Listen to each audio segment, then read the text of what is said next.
Hello hello.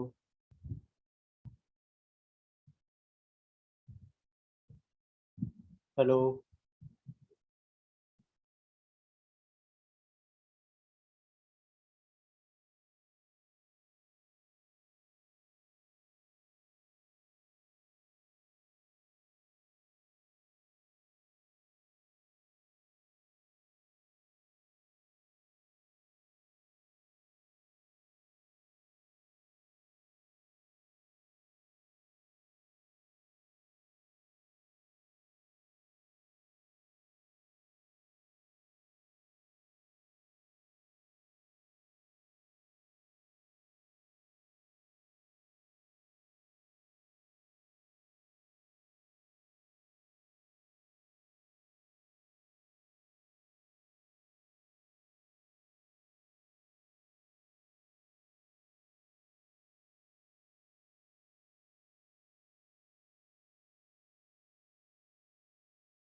Hi guys, good morning.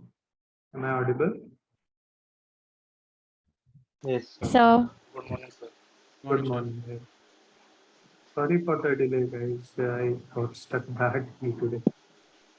Uh, how is it there at your end, guys? Is it raining? Yes, sir. Yes, yes, sir. sir.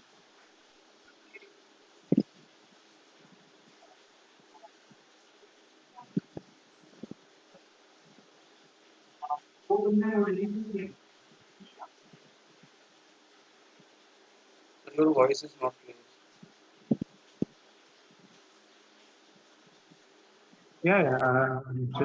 I'm not speaking like.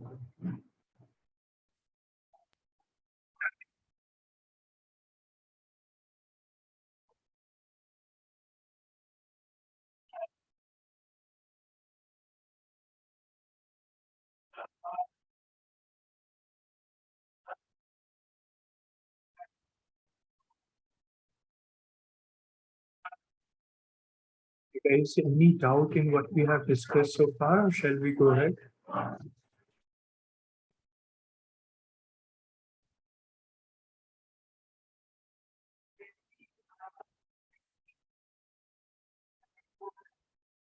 Sir, Yeah, sir, in the mock interview session that is on Friday, 3rd of September, the interviewer is you, sir. One to one. guys, I'll be taking those mocks, level 1 mocks. Okay, sir.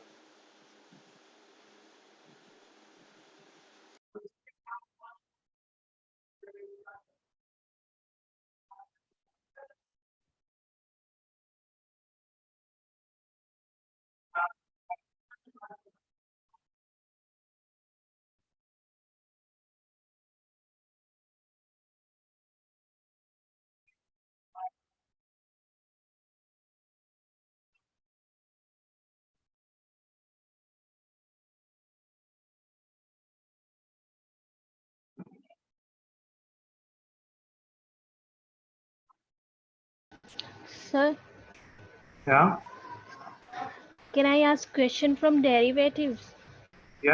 Stream, please go ahead. Actually, I'm confused between a future and forward contract. What is the difference between them? See, futures are exchange traded, so they are standardized. Exchange decides the terms and conditions, whereas forwards are OTC product and it is negotiated between the two parties. Actually, sir, I don't understand the meaning of standardized contract. Justine, did you attend the class of forwards and futures? Yes, sir, मैंने attend की थी. Okay.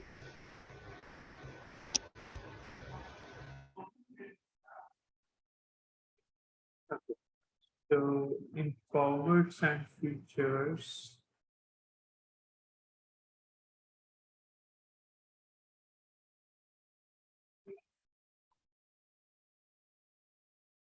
okay. Let me take an example. For example, if you want to buy, if you want to buy 10 ounces of gold at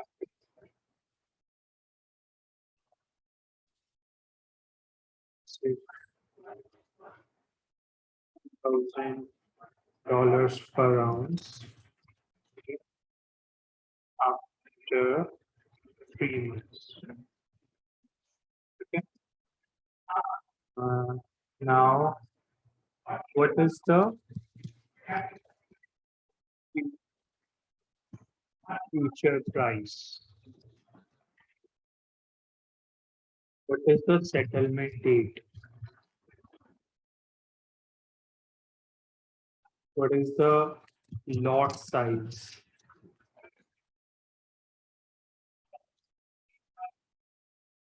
Who will decide these things? In futures contract, this will be decided by the exchange. Okay. So it's there. You can look at them.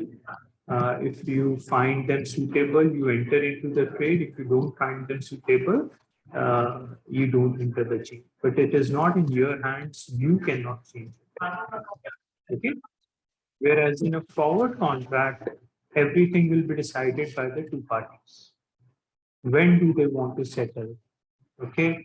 Uh, how many ounce of gold they want to trade? Okay. At what price they want to buy or sell? Everything will be decided by two parties. That is what we call as negotiated contracts. And if exchange is telling all these things, then we call it a standardized contract. That is a future sum.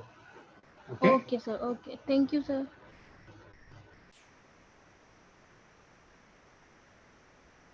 All right, guys, going ahead with our third type of swaps now, that is forex swaps. Okay, Sir, yeah, sir, in derivative, the contracts are the future. Probably we have to cram that definition. no need to cram. You understand it, right? You Not just only have only to, definition part. yeah, I mean, one line if you want to remember, you can remember, but even that I'll suggest you can just explain. I mean, for example, a contract that derives its value from, I mean, if you call it remembering, that's fine. You can remember it, but still you should be able to understand it, what it means, right? Yes, sir. All right. In forex swaps, guys, what happens? The underlying is the foreign currency. Okay. So underlying will be the currency. The currency exchange rate will change. Uh, one party will be in profit, other one party will be in loss. Now, how does this work forex swaps? It includes two swaps, two forex traders. Same transaction rate, same trade date, different settlement.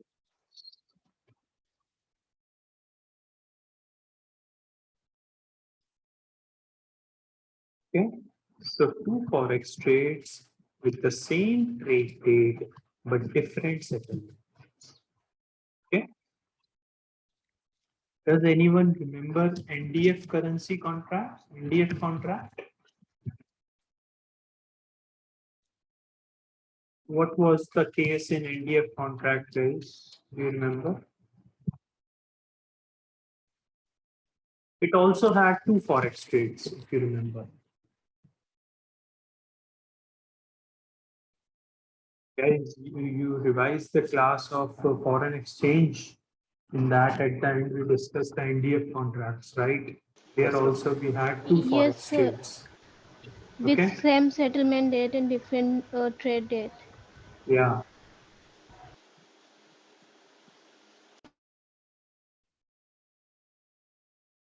So there we had different trade dates,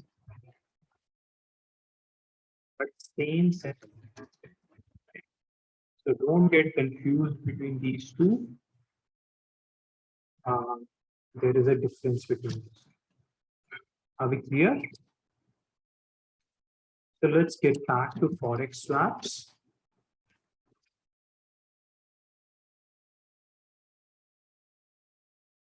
All right. Now, what do we have here is same trade date, different settlement. Yeah. Uh,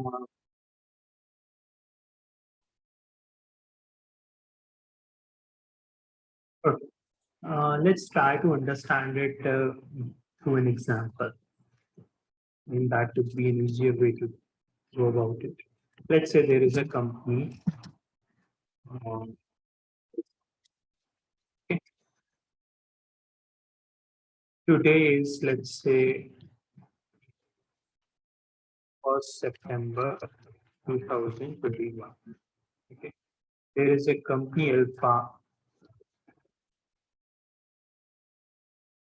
which expects that on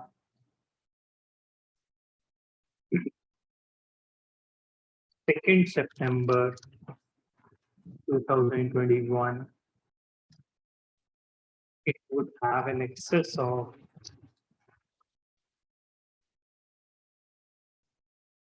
USD and shortfall of EU.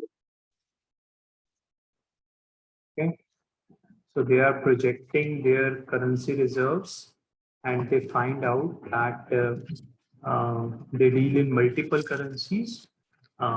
One currency they have in excess, dollars they have in excess, they will have.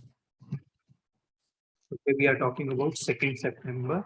So on 2nd September, they will have USD in excess, but Euro in shortfall. Okay. Now,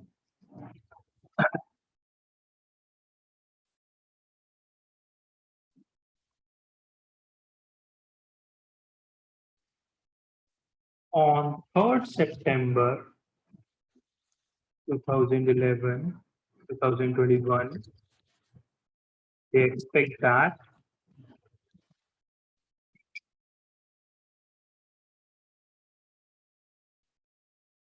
it would have an excess of EUR and shortfall of US. So that's their estimates, right? Whereas in some other part of the world, we have the other company Beta, let's say, which expects that on 2nd September, it would have an excess of euros and shortfall of USD. On 3rd September, it would have an excess of USD and shortfall of USD. Okay, just the opposite. Guys, read this much. If you have any doubt, let me know.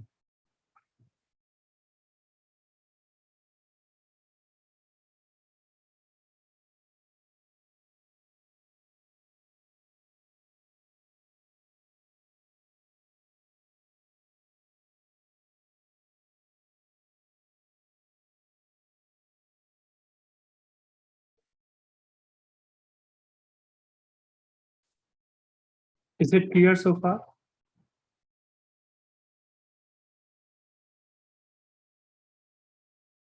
Sir, Yeah. sir, in general, sir, in the mock interview that you taken, so we should be in the formal for the interview. Yeah, as well, we can take these kind of questions at the end. Okay, let's focus on the studies right now. Yeah, Okay, I'll give you a brief at the end. Guys, are we clear with these points? Yes, sir. Okay. Now, in such a case, when they have different needs, opposite needs, and what one company wants, the other company has, right? The two parties can satisfy their needs. In such a case, they can enter into a forex swap. Okay. So it will have two forex trades, as I said earlier, with same trade date, but different settlement. Okay. So we will call these two forex trades as leg 1 and leg 2. Okay. So leg 1 is the first forex trade and leg 2 is the second forex trade. What these two parties will do in the first leg, that is the first forex trade, company Alpha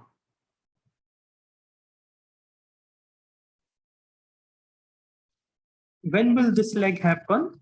On 2nd September 2021. company alpha and company beta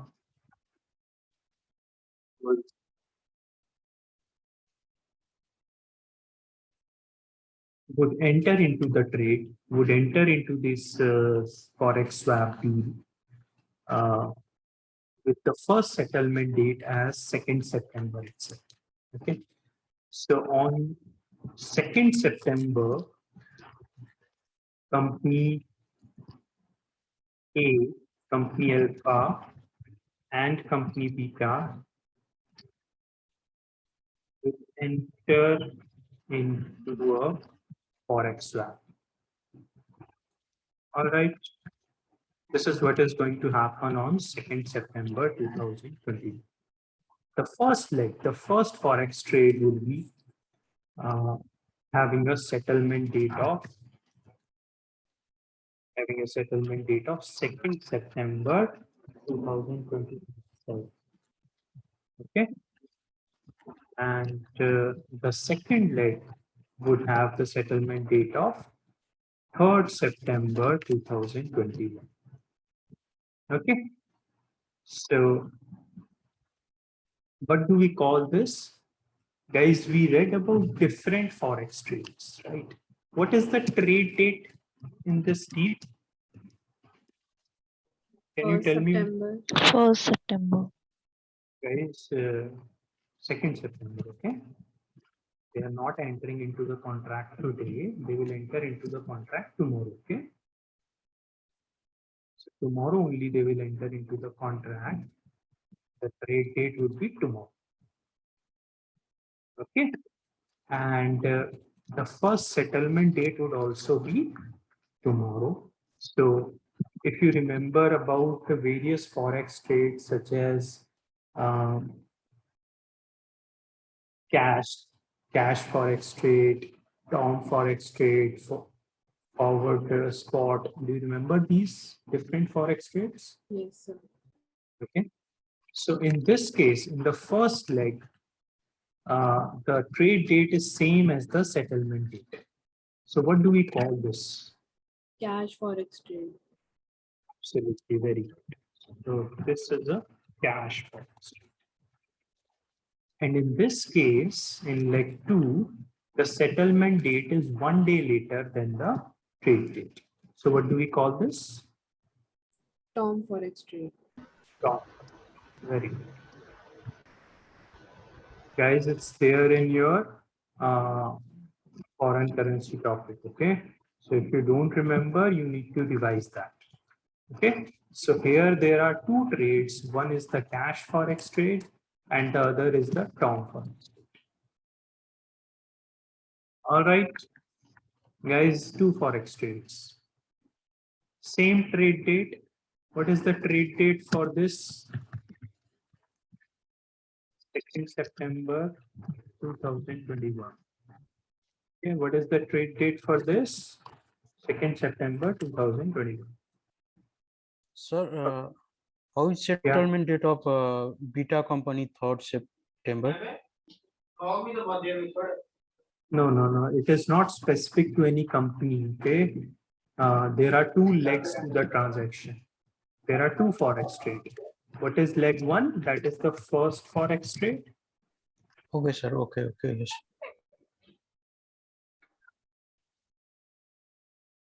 And leg 2 is the second forex trade. So I have just told you some details related to the two forex trade. Combining these two becomes the forex swap. Okay, a forex swap will have two forex trades. Is it clear so far, guys? Sir, is it mandatory to have two forex trade? Yeah. That's how it is structured. Okay, if it has just one forex trade, it will be a forward deal, not a swap deal. Right? Are we clear so far, guys? Yes, sir. Yes, sir. Yes, sir. All clear? Just give me 1 minute, okay?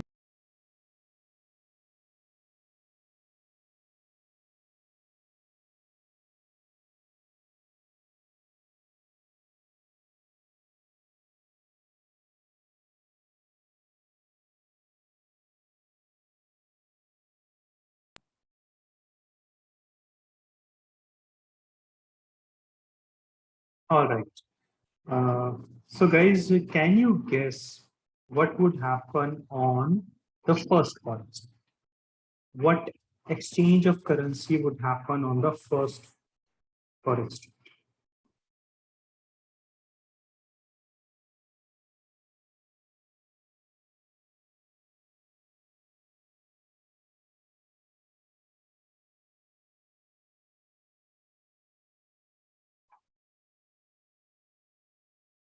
Alpha will provide USD to Beta, and Beta will be providing euros to Alpha.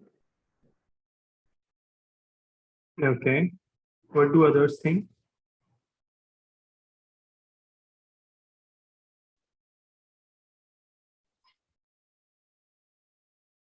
What is the scenario, guys? Alpha has an excess of USD, right? So it will provide USD, whereas it has the beta has an excess of euros, so they will provide euros, right? So company Alpha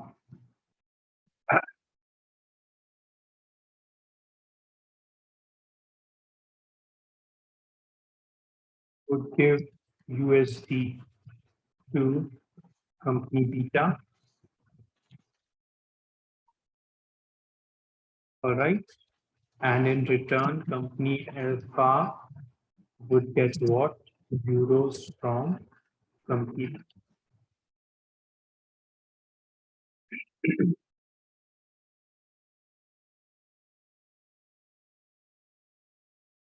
Okay. At what? At spot exchange rate.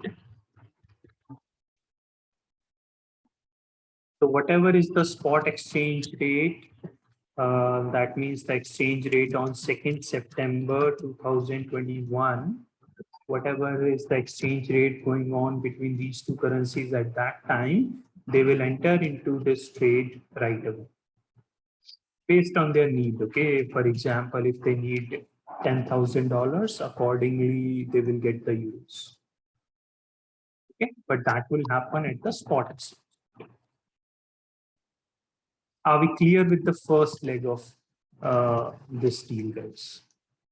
Company Alpha wanted euros, yeah, on that date.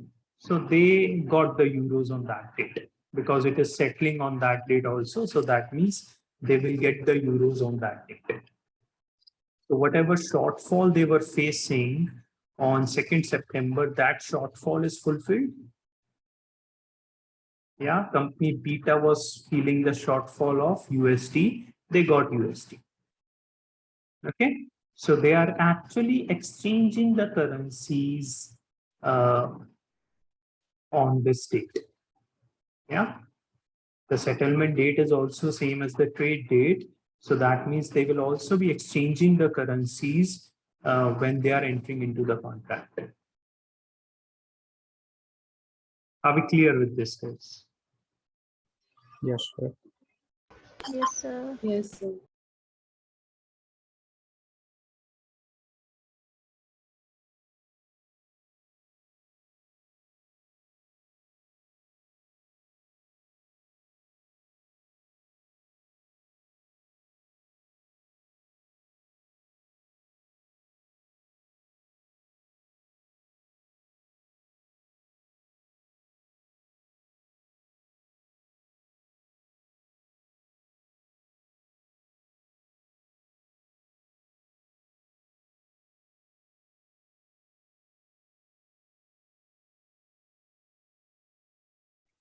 Okay.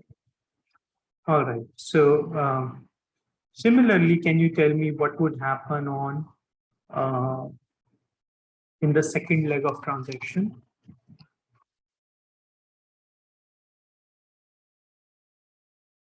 Opposite, okay? Quite simple now, right? Now, when is this going to happen? On 3rd September. Yeah. So on 3rd September, company Alpha would get euros, and that's fine, right? I mean, if you look at it, company Alpha,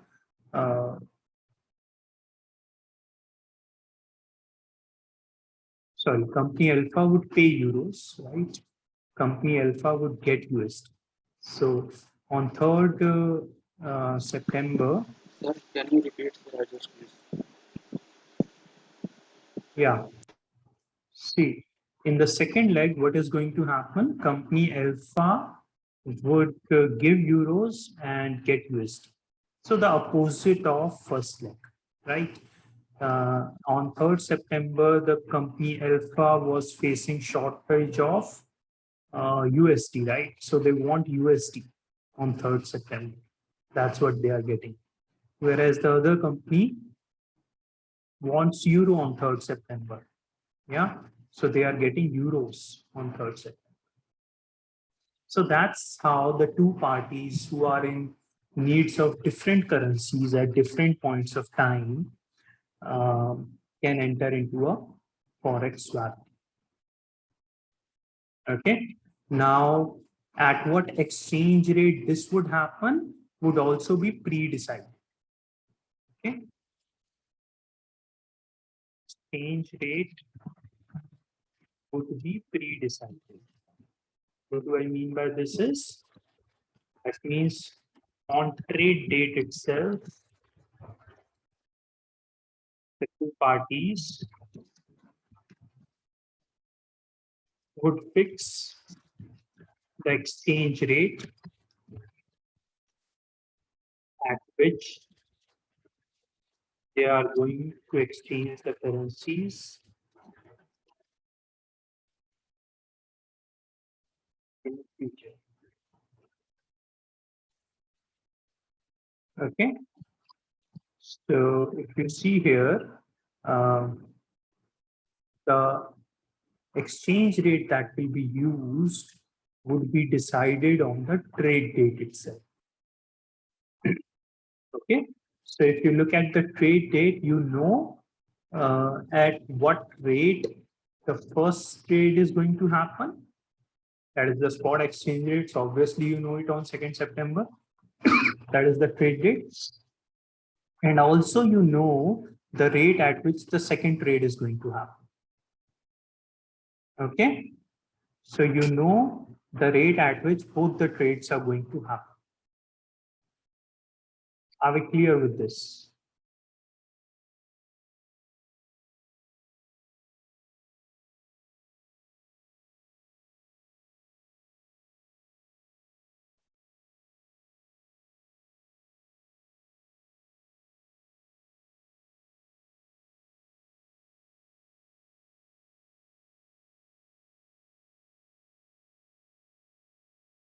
Sir,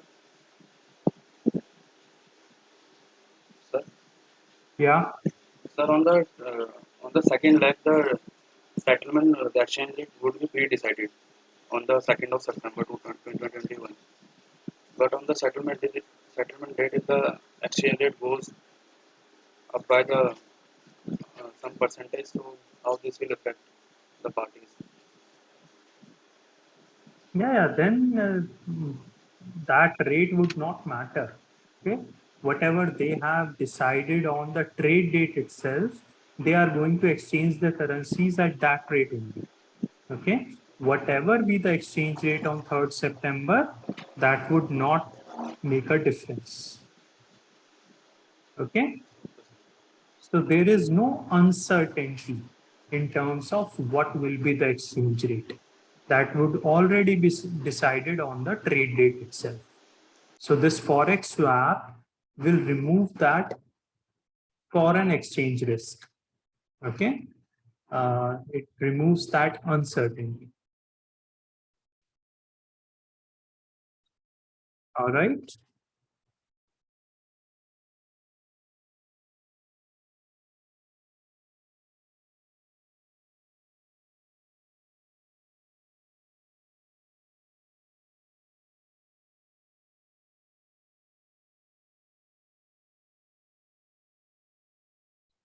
Guys, look at this. If you have any doubt, let me know.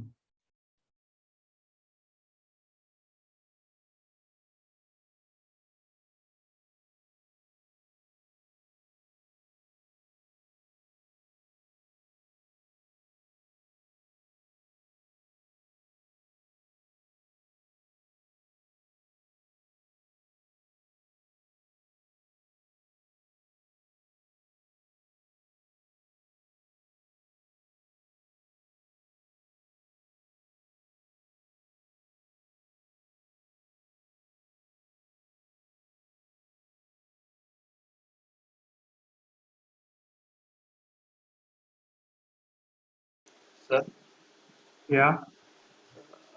I think there is some chances of manipulation in the swaps contract rather than options and futures. Manipulation in what? Swaps contract. What kind of manipulation? Like they want to pre-decide the exchange, the spot price goes on.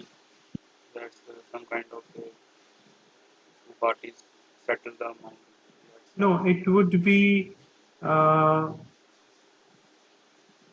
it would be more based on the needs of the two parties. Okay, so it would be negotiated between the two parties. It won't be like one party is deciding or trying to manipulate. Whatever rate the two parties agree upon, they will exchange the currencies at that predetermined exchange rate, so that no party is uncertain in terms of uh, what needs to be paid or what needs to be received. They already know it before. Okay.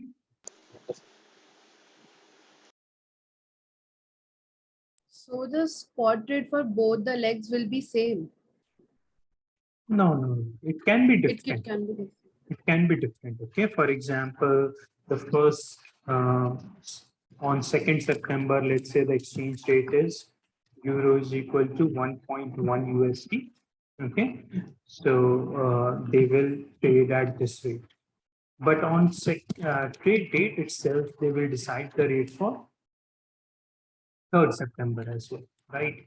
So on trade date itself, they will decide that, okay, on 3rd September, we are going to exchange the funds at, just taking a random example, guys.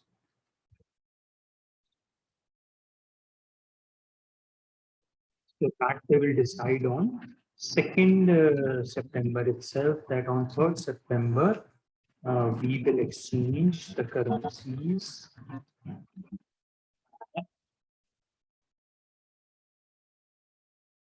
This, okay, are we clear with this? Yes.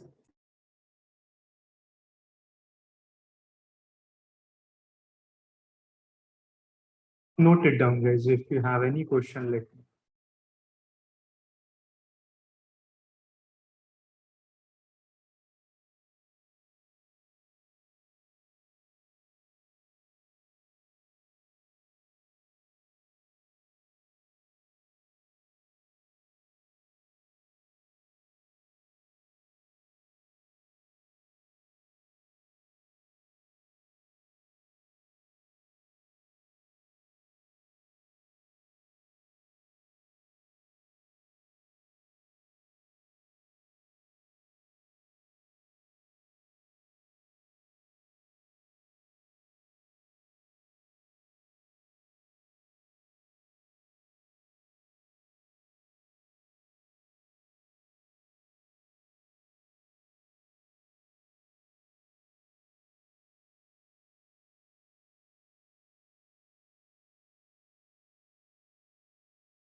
Sir,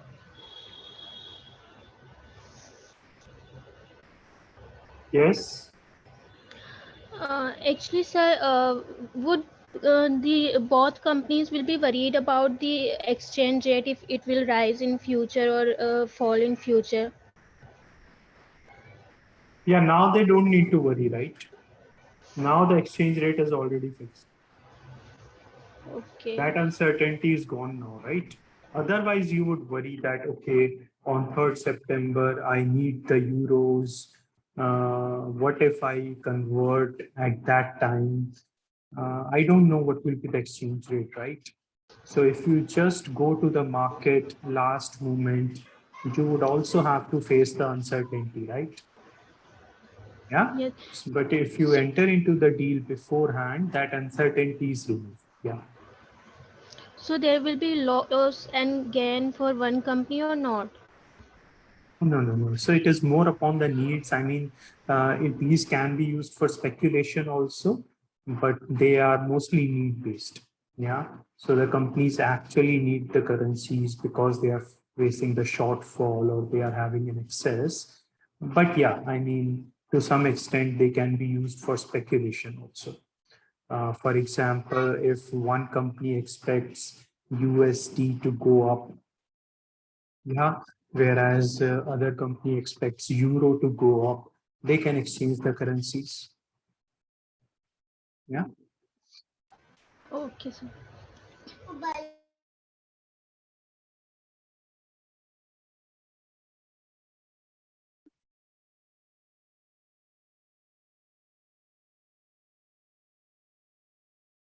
Sir,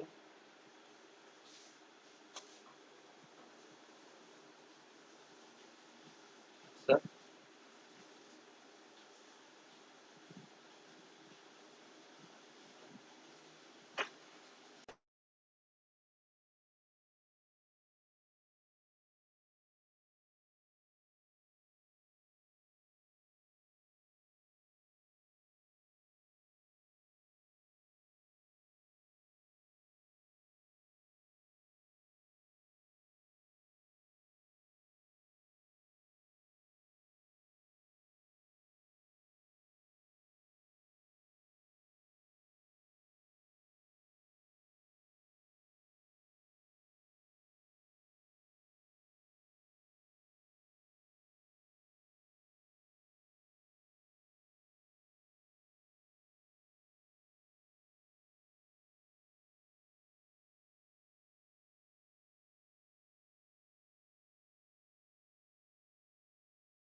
Yeah.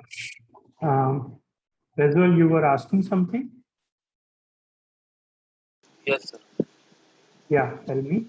I say, what is the trade percentage of forex swap versus the if we trade on a currency market? It will be very small. Okay. I mean, if you talk about currency contracts, mostly will be futures and options. Swaps as such is a small percentage of the overall derivatives trade. Okay, these are very customized and negotiated between the two parties, so they are not that frequent. They are not as usual as the futures contract or option one. Yes, sir. Or the other company could default, so there is any protection against it. Yeah, we'll talk about it more in the level two. Okay, there is a collateral arrangement, there is a central clearing party, but let's not worry about that right now. It would get confusing. Okay. Okay.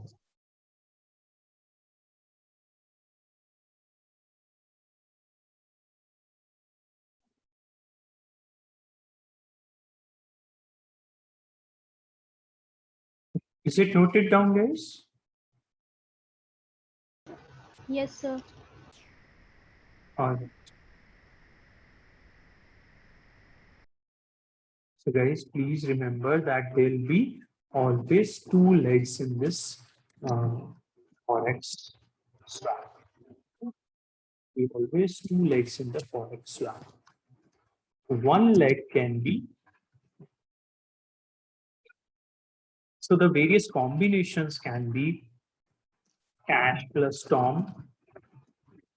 Yeah, the cash plus Tom combination is what we saw, right? We took an example of this, right? But not only this, there can be other combinations as well. There can be cash plus spot. There can be cash plus forward. There can be Tom plus spot. There can be Tom plus forward, or there can be spot plus forward. Okay. So there can be all these different combinations. We saw this one to understand how does it work. Okay.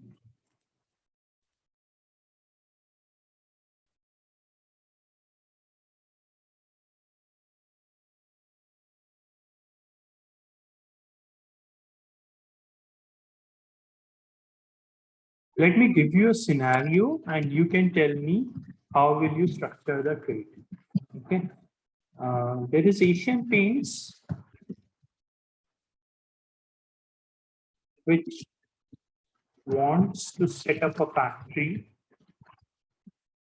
in US. Okay. And there is Walmart, which wants to set up a store in India. Okay.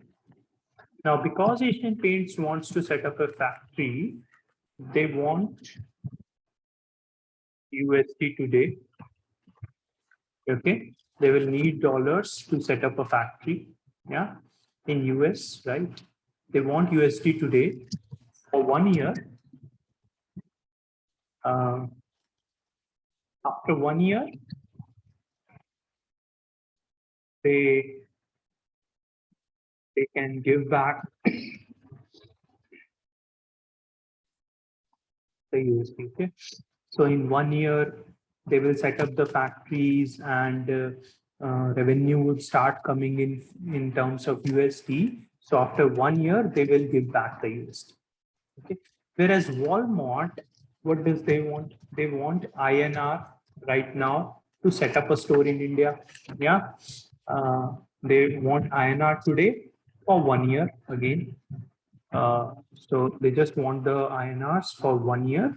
After that, they will have a lot of INR because the Indian store would be up and running. So after 1 year, they can give back the Now, guys, a very real business world scenario, right? So can you tell me, can these two companies enter into a forex swap or not? And also, if Yes, yes, sir. Yes, sir. what would the forex swap look like? Create the two legs of the forex swap, guys. Sir, leg one will be the cash foreign swap, in which the Asian paint would be giving the like will be taking USD from the Walmart and giving INR to Walmart Very good. today. That will be the first leg. It will be Yes, cash or what? Cash. cash foreign swap. It will be the cash forex trade, right? Good. And what would be the other leg? Other would be the forward foreign leg two. Other would be the forward. Okay, so it will be this. Yeah, it will be cash plus foreign forward. Are you clear? So what will happen today? Okay, today on 1st September, what would happen? Asian Paints would give INR to Walmart. Okay, you use the INR, and in return they will get the USD from Walmart. Okay. Whereas, uh, so what will be the trade date, guys? 1st September today. Okay. First, What will be the settlement date of first leg of leg one? First first September. September. 1st September. Very, very good, guys. Date. And what will be the settlement date of leg two? 1st September 2022. Excellent. Okay. So after 1 year. Okay. So what is going to happen on 1st September 2021? This is what is going to happen. Then after 1 year,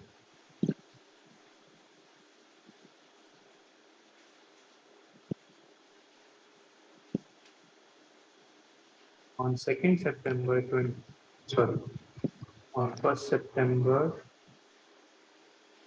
2022, what is going to happen? They are going to give USD. The exchange rate for both of these transactions would be pre-decided on the trade date itself.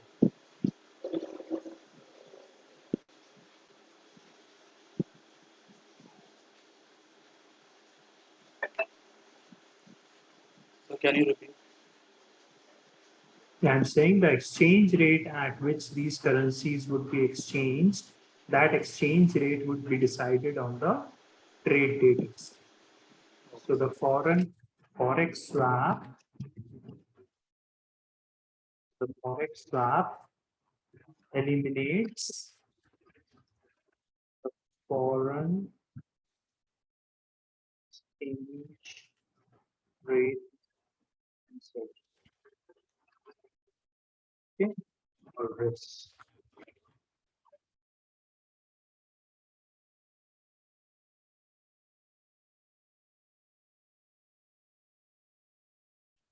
If this actual exchange of currencies happen, guys, what were we seeing till now? We were seeing that mostly the net settlement of cash happens, right? In the NDF contract, did the actual exchange of currencies happen?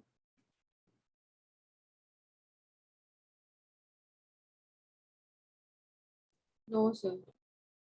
There was no exchange of currencies in the NDF contract. But here, the actual exchange of currencies is happening. Okay? And these currencies as collateral also.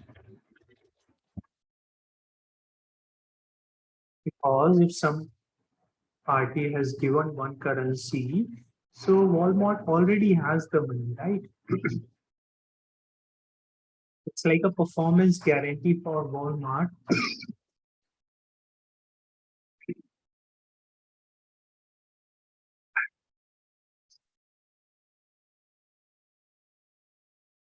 Yeah. So basically, guys, you are giving away the money to other parties, so you would not run away, right? I mean,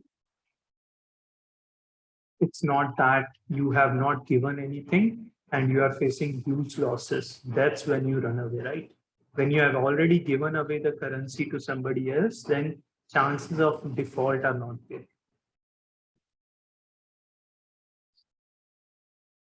So these currencies act as collateral. I hope you're getting the meaning of this, right? These two things are interrelated.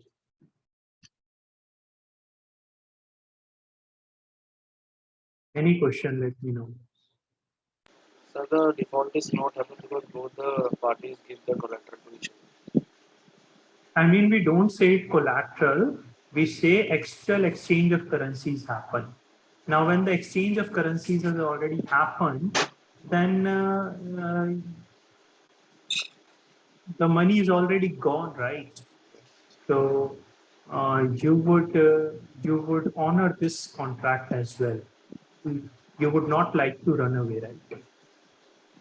Because eventually Asian Paints need INR only. They have to do all the, they are an India based company, so they have to uh, pay all, they have to make all the payments in India in terms of tax, salaries, and all. So they would need the INR. Yeah, so they would definitely honor this contract.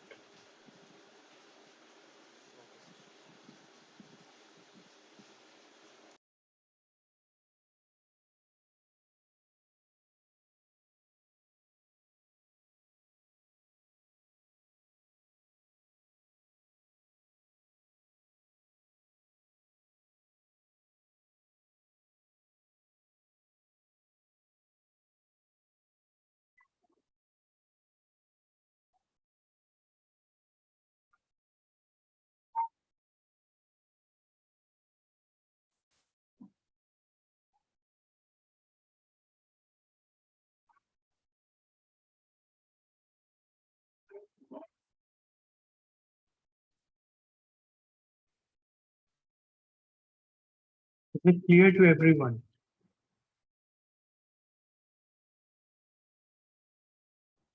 Yes, sir.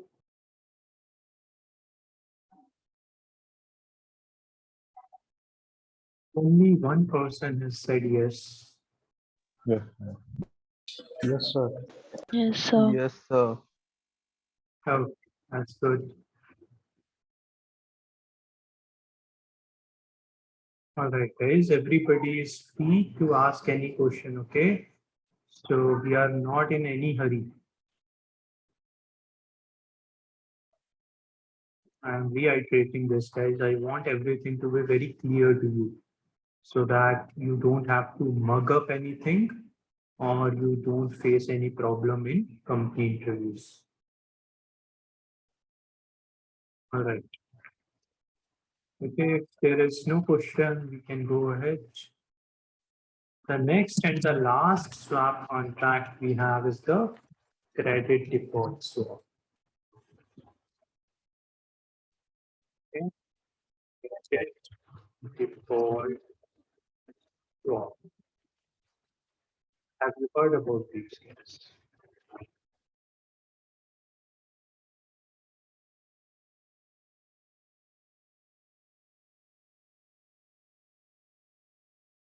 Do you have any idea about 2008 financial crisis? Sir, Yeah.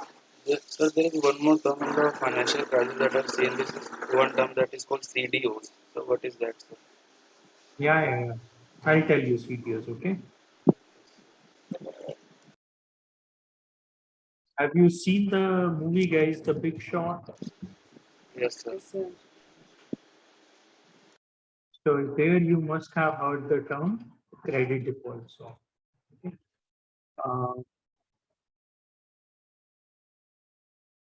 Guys, did we talk about, let's say there is a home buyer, yeah, he takes a home loan.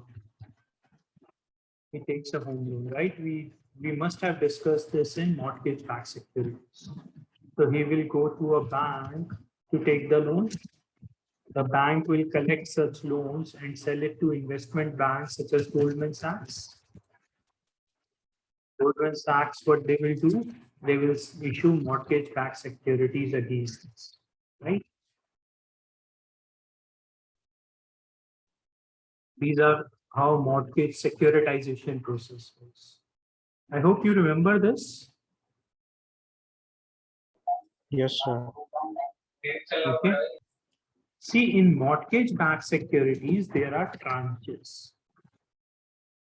What they do, they divide the security into in terms of the preference for payment, right? So there'll be a tranche one, there'll be a tranche two, and there'll be a tranche three. Okay, I'm just taking an example. The structure can be different also. So what would happen? First, the payment. First, the money would be paid to these.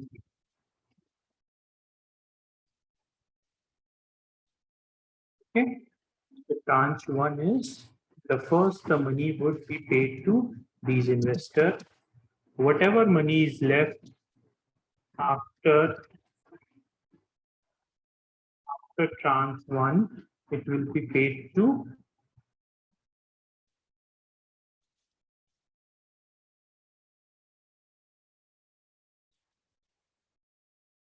tranche two investors.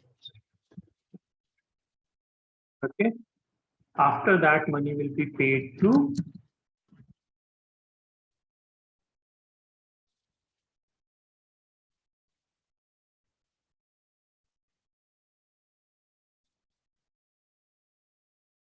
so who is facing the most risk?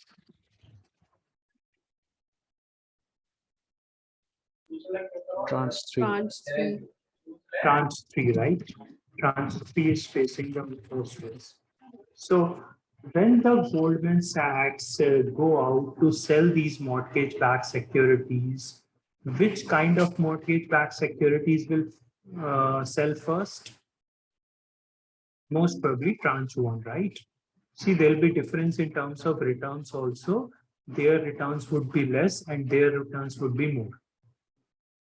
But still, tranche one would get a higher credit rating and it would be sold first. Yeah. So this will be lapped up by the investors. This might also be lapped up by the investors, but this may not be lapped up. Okay. So what do? You collect all those securities which are not sold.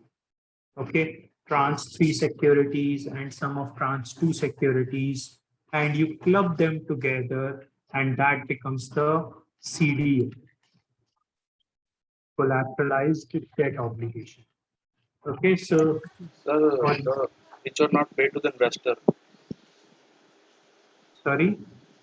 In CDO mean in tranche one, the money which are not paid to the investor, this will be collected. The whole is called CDO. I am not getting your question as well. Sir, can you again explain the CDO tranche one, tranche two? See, in MBS, you will have tranches. Okay. What tranche one, tranche two, tranche three. Let's take an example like this. Okay. So tranche one would be least risky. This will be medium risky and this will be most risky. Why? Because whatever money is coming in from these home loan takers, that would be first given to tranche one MBS. Then it would be given to tranche 2 of the MBS, and then it would be given to the tranche 3 of the MBS. So tranche 1 investors can be very sure that they would get the money. Whatever, even if small amount of money comes, some people default, but others pay, then even if the small amount of money comes from them, it would go to tranche 1. But the uncertainty keeps on increasing for tranche 2 and 3, right? Are we clear with this? So tranche 1 would sell very quickly in the market.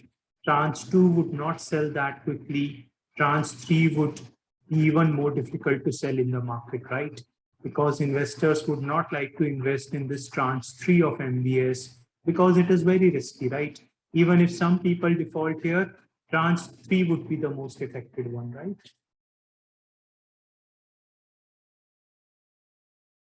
Yes or no? Yes, sir. What about others? Yes, sir. Yes, sir. Ashutosh, thank you for confirming. What about Diksha, Nasreen, Parihi, Rudraksh, Yogadasi? Yes, sir. Yes, sir. All awake, right? Or you are enjoying the weather?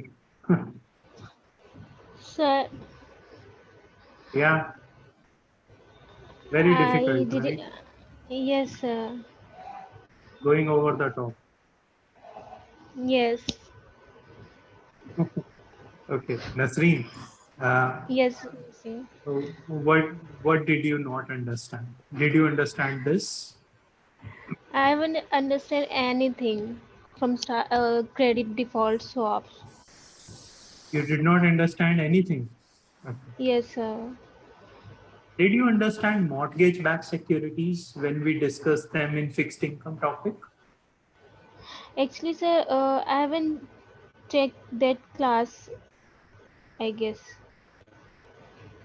Why not? I was busy in something else. Then it is a problem, Nasreen. You will not even understand this. Okay. I can Okay. explain you again and again. That's all right with me. But if you don't put in the effort, it will become difficult for you. Okay. Okay, sir. I have to revise that, I guess. Yeah, you have to revise that. But anyways, to make it easy for you, I'll give you a brief about it. What happens? Have you ever taken a home loan? Have you No, heard sir. about home loan? Yes, sir. Home loan, okay. So you go to HDFC Bank, let's say, you go to HDFC Bank and you can take a home loan. Am I right? Yes. Let's suppose there are 1 lakh people who have taken home loans from HDFC Bank. Okay, all over India, there are 1 lakh people who have taken the home loan from HDFC Bank. Make sense? Sir. Yeah. So what would happen? HDFC Bank would collect all these mortgages, home loans, yeah, and sell these assets. We call them assets. Why? Because the money is going to come in from these, because of these, right? Everybody is going to pay the EMIs now. So money is going to come in for HDFC Bank. Yes. Yeah. So HDFC Bank will call them assets. It will collect all these assets. It will combine all these assets and sell them to a investment bank. Okay. So that rather than getting the money in 20, 30 years, they will get the money from investment bank right away. So it's a good situation for HDFC Bank, right? They got the money now from Goldman Sachs. Okay. What will Goldman Sachs do with those assets which they have bought from HDFC Bank?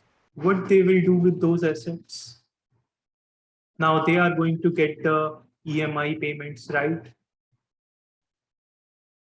So what they do, they sell the mortgage-backed securities. They sell the securities against those assets. Those securities are backed by home loans. Okay, so they issue securities to investors and get the money from investors. So even they don't have to wait for 20-30 years to get the money back. So, sir, Goldman Sachs will receive EMIs instead of HDFC Bank, Yeah. right? So Okay. EMI would flow from HDFC Bank to Goldman Sachs. Okay. I mean, the homeowner, home loan person has taken the loan from HDFC Bank. So they are anyways going to pay the EMI to HDFC Bank. But what HDFC Bank will do, it will keep some percentage and pass on the rest of the amount to Goldman Sachs. So eventually the EMI money would flow from HDFC Bank to Goldman Sachs. Okay. What Goldman Sachs has done is they have issued securities against them. We call them mortgage-backed securities. Why do we call them mortgage-backed securities? Because they are backed by mortgages. Okay. If mortgages do well, they will do well. If they don't do well, they will not do well. Okay.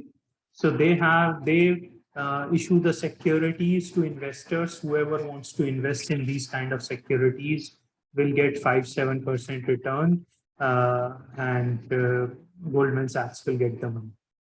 Yeah. So they will sell the securities. So investors will give the money to Goldman Sachs. Now, whatever money is coming in the form of EMIs to Goldman Sachs will pass it on to the investors. First to tranche 1 investors, then to tranche 2 investors, then to tranche 3 investors.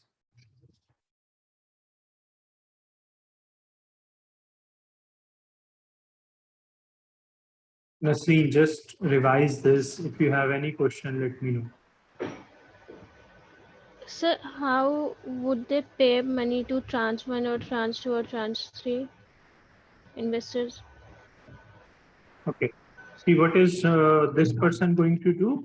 This person is going to give the money to HDFC Bank. Yes. Yeah.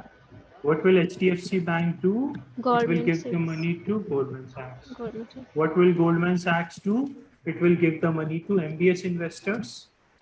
Yes. So what, first of all, they will give the money to tranche 1 investors. Okay.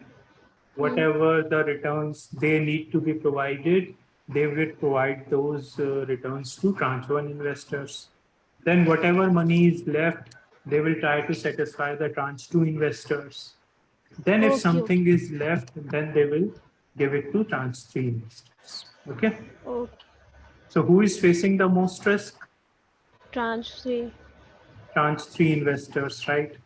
So it might happen that tranche 3 mortgage MBS or tranche 2 MBS do not sell well in the market.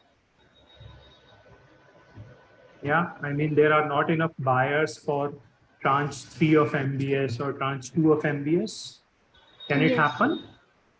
Yeah. No. So whatever is left over, if you combine all that and issue securities against them, we call them CDOs. Okay. So CDOs you can consider as riskier version of MBS.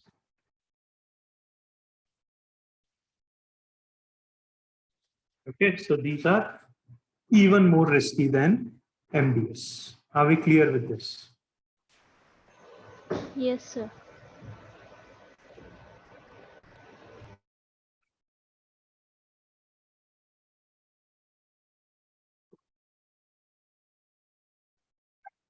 Is everyone clear till this point? Yes, sir. Yes, Yes, sir. sir.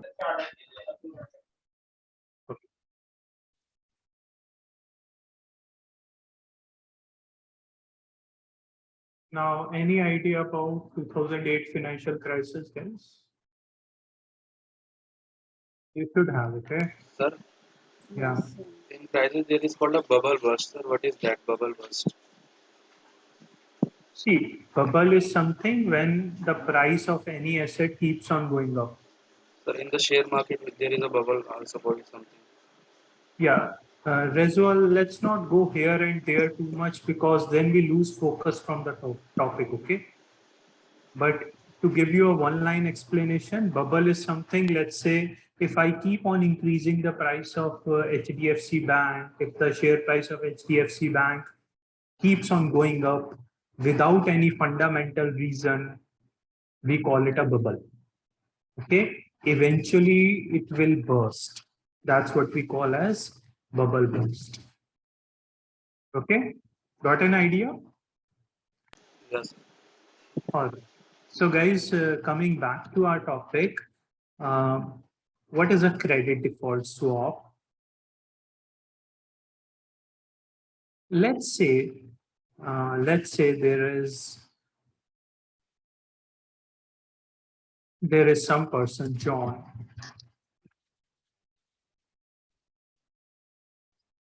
who thinks that if MBS are backed by subprime mortgages. Okay. There is a person, John, who thinks that these MBS are backed by subprime. Can anybody explain me the meaning of this line, guys? What am I trying to say here? So subprime mortgages, I think, are the loans which have very poor credit rating. Okay. So first of all, what are subprime mortgages? Any idea, guys? Okay. See, let's say my salary is 10,000 rupees per month. Okay. So what do you think I can give as EMI? My salary is only 10,000 rupees per month. What is the EMI I can give? What do you think? I need some money for my personal expenses, for running my home, for my children's education, for traveling purpose, for food purpose, right? For electricity, water bill payment, everything I need to do, right? So what is the EMI I can pay, guys? What do you think? 1,000. Maybe 2,000 or 3,000 rupees maximum. Yeah. Other things I need to take care of with the remaining 7,000, right? But if I go to a bank and they give me a loan which results in an EMI of 8,000 rupees per month, would I be actually able to pay this much EMI? Would I be able to pay this EMI? No, sir. No. No. Let's say there is a person who has no job. If he goes to the bank and bank gives him a loan, will he be able to pay the EMI? No, sir. No, sir. Have you heard about ninja loans? No, sir. No income, no job. Okay. So what was happening till to 2006 was, in fact, you can say from 2000 to 2006, everybody who wanted to take the loan got the loan. Okay. I mean, almost everybody. Okay.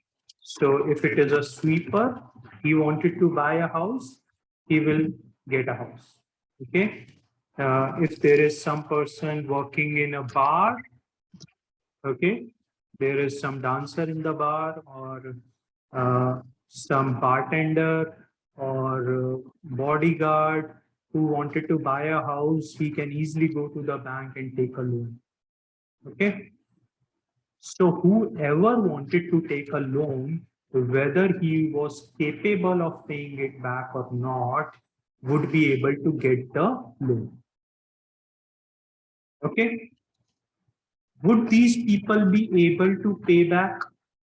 No, sir. No, sir. Sure, sir. No, right? So what would happen? If they don't pay the EMIs, who will be in loss? Banks. MDS investors, right?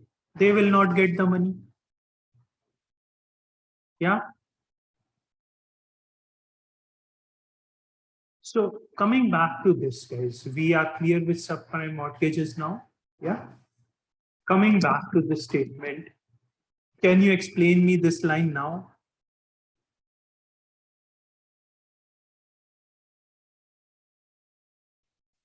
This one, guys.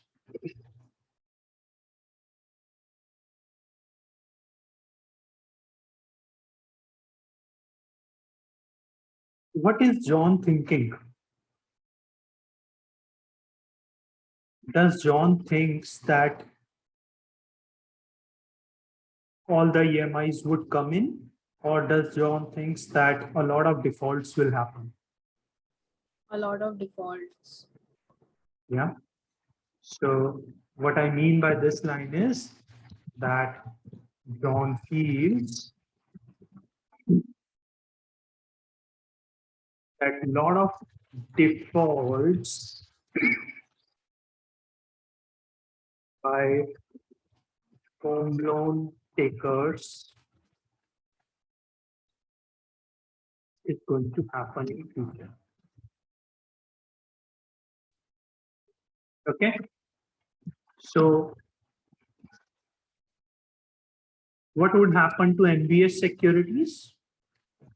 Value of MBS securities would go down. Obviously, right? Because if there is no money to be paid to MBS investors, the value of that thing would go down. Are we clear? Yes, Yes, sir. sir. Yes, sir. Right? Okay. Now,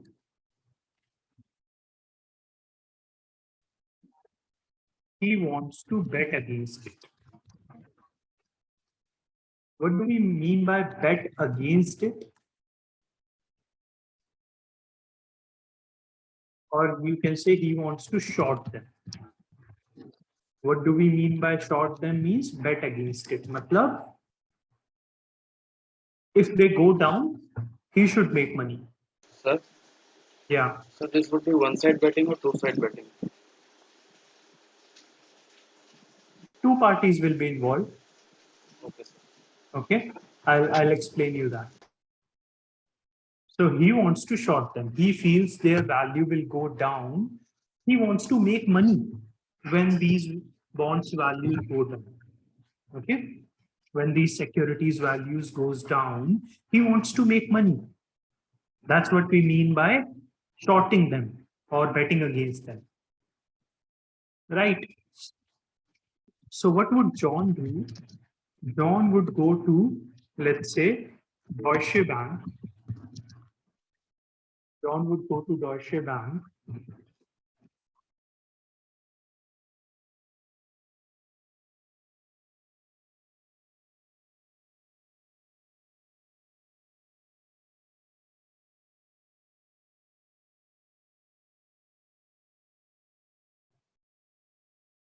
John goes to Deutsche Bank and says, uh,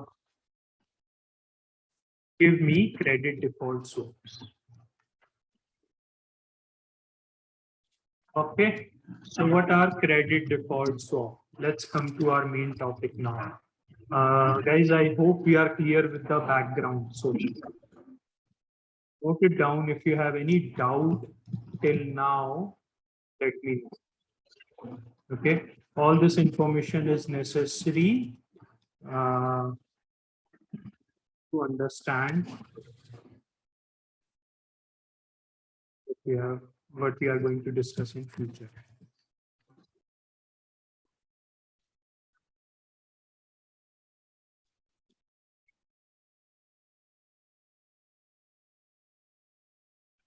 Let me know if you are clear, then we'll go ahead.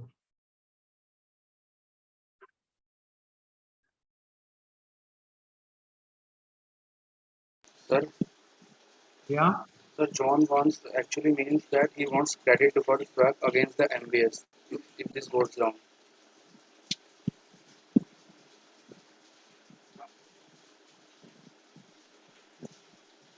Yeah. Absolutely.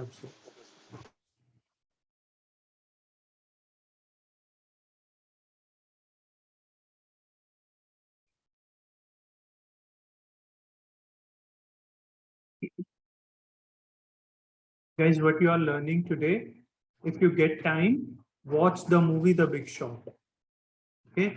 If you have Amazon Prime membership, it's available in Prime Videos. You can watch it from there.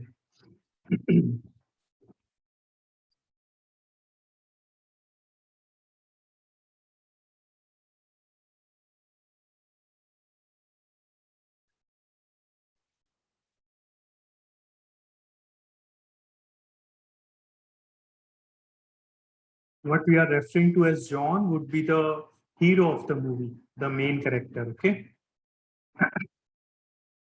Okay. Are we clear till this point? Yes, sir. Okay. So what are credit defaults? Okay. They are a type of derivative contract, obviously, that allows the buyer of this derivative contract to transfer credit risk of a fixed income security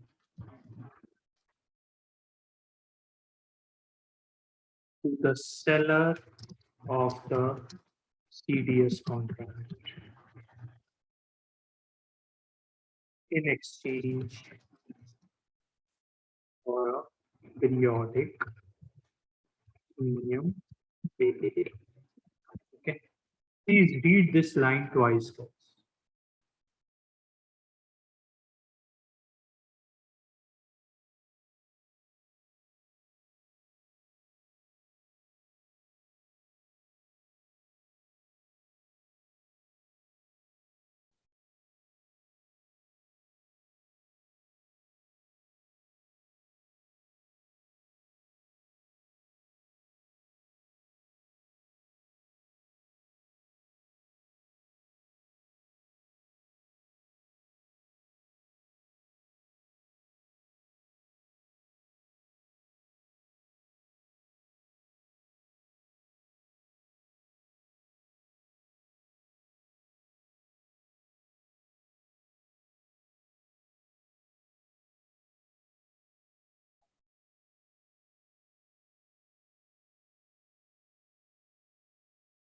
So dealing yeah.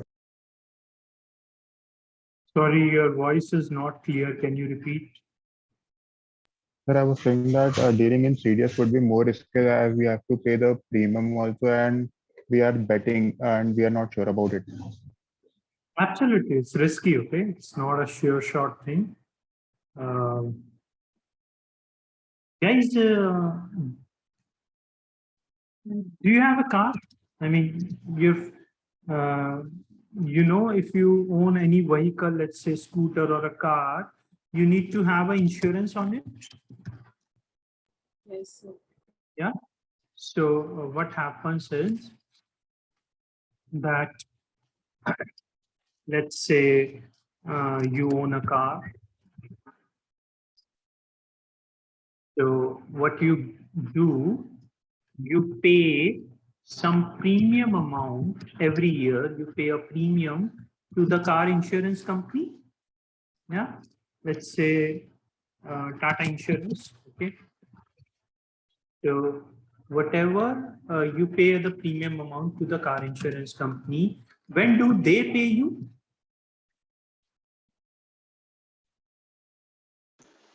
The term get expired.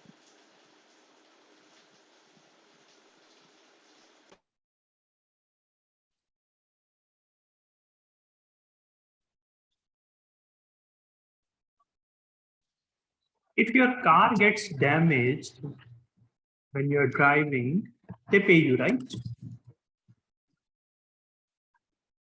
Yes or no? Yes, sir. That's the meaning of insurance, right? That's what happens.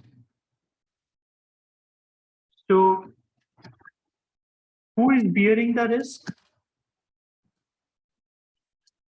Can I say that the risk that the car may get damaged is transferred from the car owner to the insurance company? Yes, sir. Yes, Yes, sir. sir. The risk is transferred. How do you transfer the risk? By paying a premium amount, and the risk is transferred. If the car gets damaged, then only you get paid. Otherwise, that premium is gone, right? Very similar, guys. Now you read this. Can you make sense out of it?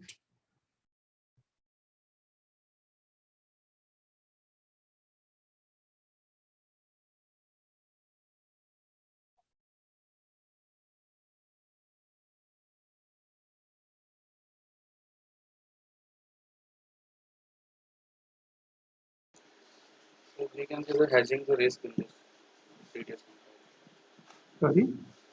So risk should be the hedge against seller who would hedge the risk against the uncertainty to the buyer. Yeah.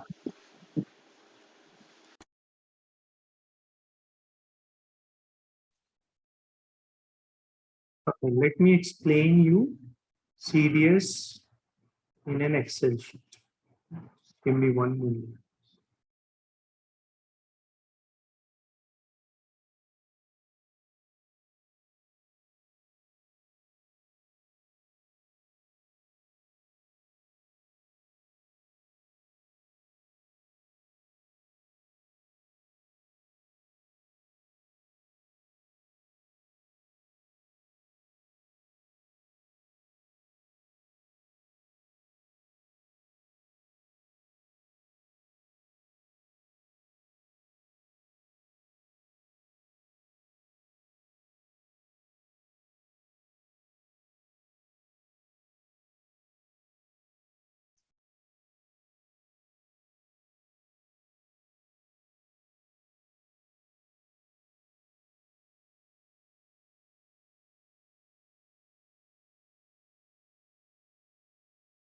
Okay. Can you see a blank Excel on my file? On my screen, sorry. Yes, sir. Yes, sir.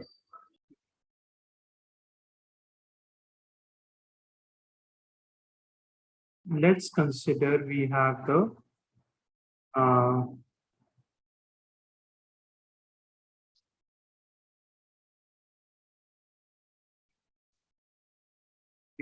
company XYZ, which has issued the bonds. Okay. They have issued some bonds. So they will be known as borrower. Yeah. They have borrowed some money by issuing the bonds. We call this company as a reference entity. Please remember, we call this company as reference entity. Okay. Let's suppose they issued a 1 million worth of face value of bonds with a 5% coupon rate. Coupon, okay. 10-year bonds. Okay. So they have issued these bonds to the, let's say, let me take the even simpler example. Let's say they have issued $1,000 face value, 5% annual, 10-year bond to investor, investor A. Are we clear till this point? Make sense? So let's say here is the investor A, which we were talking about. Okay. Who is he? He is the bond holder, or I can call him the investor or the lender. He has lent the money. Yeah. So what will happen, guys?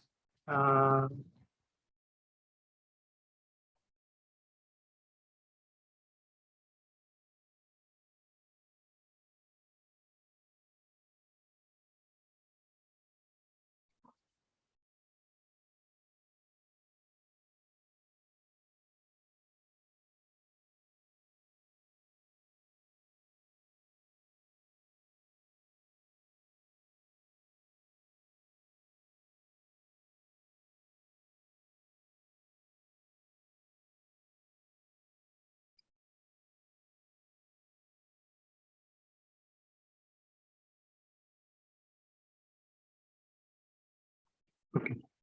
So what would happen? Investor would get the bonds, yeah, and he has paid the money to the company, yeah. Now the company should pay coupon payments and the principal repayment to investor A. Agree? What should investor A get now? He should get the coupon plus principal repayment. Yes or no? Yes, sir. Okay. But this investor feels he's not sure about this, okay? He feels that he may not get this thing. Okay, he is afraid that the financial strength of the reference entity is going down. Okay, the reference entity, this company, may not be able to make the timely coupon and principal repayments. So he is worried. He wants to buy a protection against that. So what he will do, he will buy the CDS contract.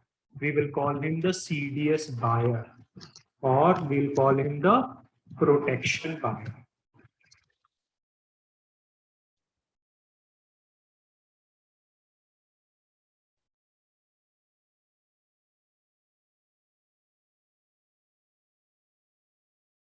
From whom he will buy the CDS? Any idea? Let's say from Deutsche Bank. So he will go to Deutsche Bank and say that I want to buy CDS contracts. So the third party we have is the CDS seller. Okay, we call this person CDS seller or protection seller. Okay, let's take for an example, this is any investment bank. It can be an investment bank, it can be an insurance company such as AIG, right? So, sorry, investment bank. Okay, let's say we are talking about Deutsche.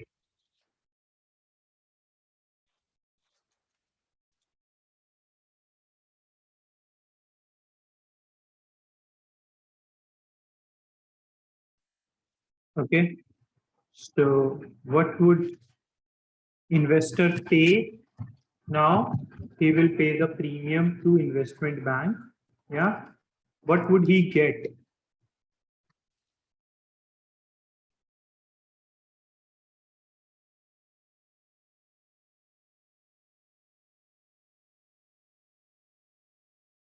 He would get a amount if bond defaults.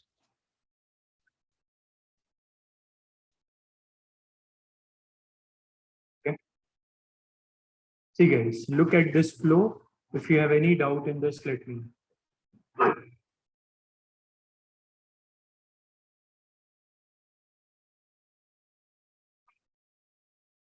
Sir, Yeah. sir, the same would apply to the MBS, right? Yeah. I mean, this you can talk about any bond or MBS, anything it could be. Okay? You can buy a protection against any fixed income security.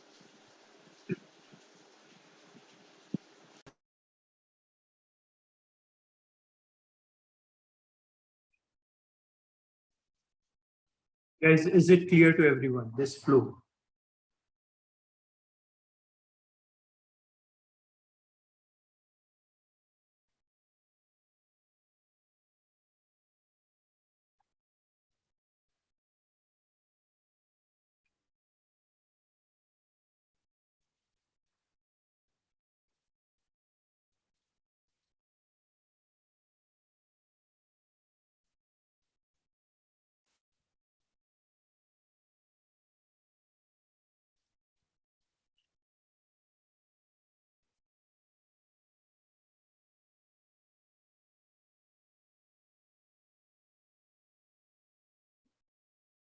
Note it down, guys. If you have any question, let me know.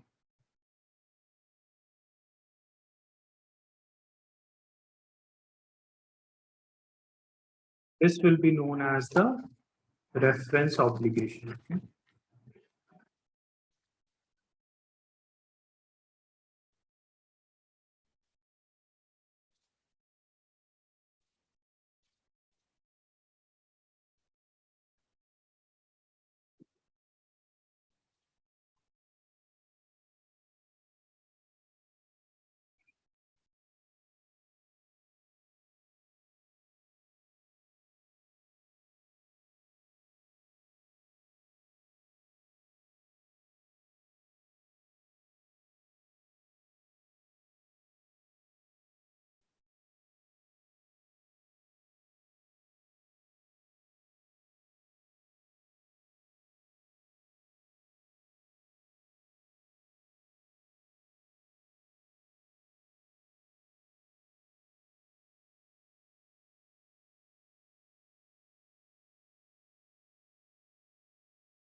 Any questions?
Guys, yes or no? Any confusion?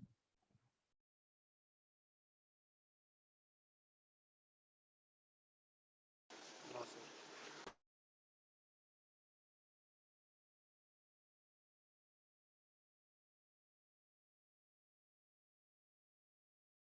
Let me ask you a question. Is the credit risk eliminated?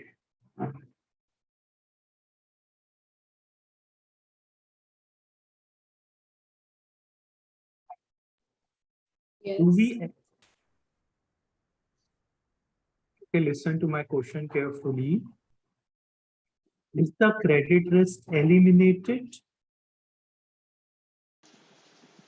Yes, sir.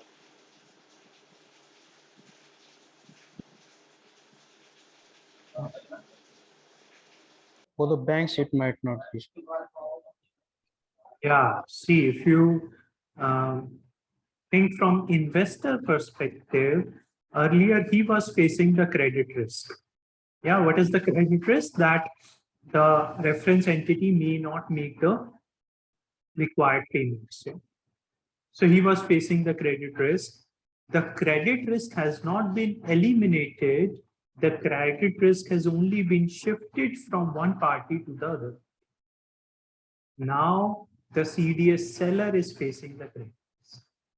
That if they don't default, they have to pay. If they default, they have to pay. Yeah.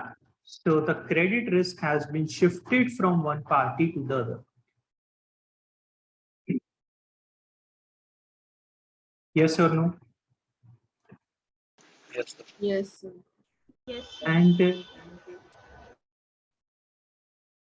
guys, can we say, I mean, I'm just stretching it out, stretching it a little bit, I know, but do you think investor A is not facing any credit risk now?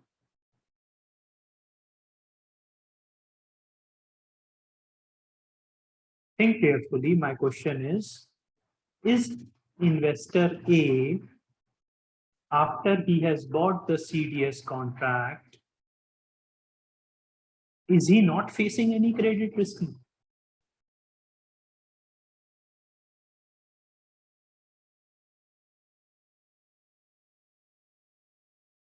Sir, Yeah. sir, Deutsche Bank will also go for a default if the payment is not paid to the CDS buyer.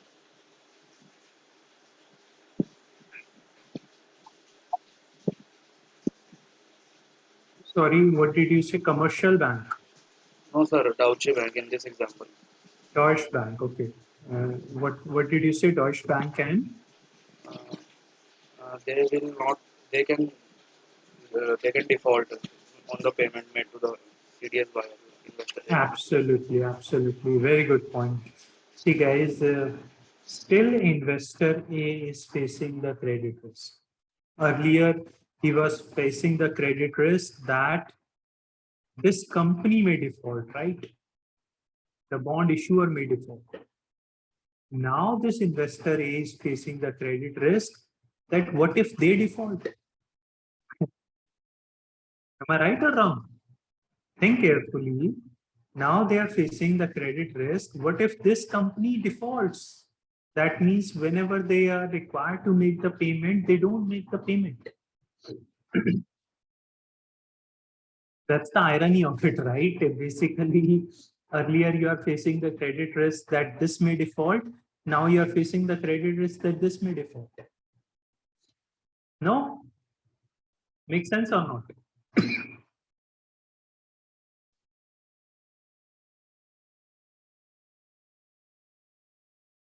I say yes, no, maybe something. Sir, but that generally does not happen, that like bank defaults. Yeah, I agree. That generally does not happen, right? We don't expect the investment bank to default. Agree? And guys, this is what happened in 2008. Unfortunately, this is what happened in 2008. Somebody who sold the protection, if that person defaults, then entire thing collapses. So AIG sold a lot of insurance, yeah, and they defaulted.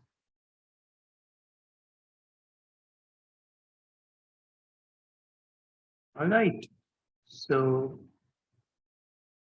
nobody thought that this could happen, that investment bank or any big insurance company, which has a great financial strength, can take so much exposure that they are not able to honor it. Okay.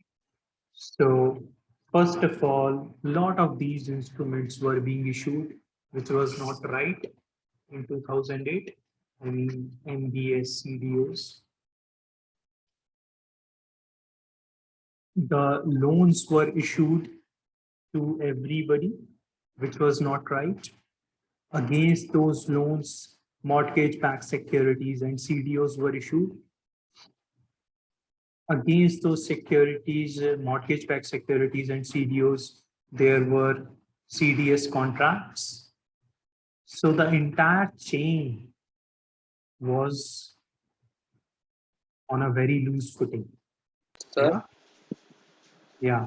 sir, on the time in the U.S. financial crisis, on the time the Federal Reserve did not monitor the whole scenario. I think they like the in our Yeah. I think that So what are these? I mean, if you talk about MBS, if you talk about CDOs, if you talk about CDS contracts, what are these? All these are what? Financial products. These are OTC traded products, right? These are OTC traded products are not as transparent as exchange traded products. They cannot be regulated to that level as exchange traded products. They cannot be monitored. What is the amount of these products? What is the value of these transactions? That is not as transparent as exchange traded products. Yeah. For example, if I want to talk about equity, I can directly go to NSE or BSE and ask them, what is the daily trading volume, right? But in case of these contracts, can I go to any central party and ask them what is going on?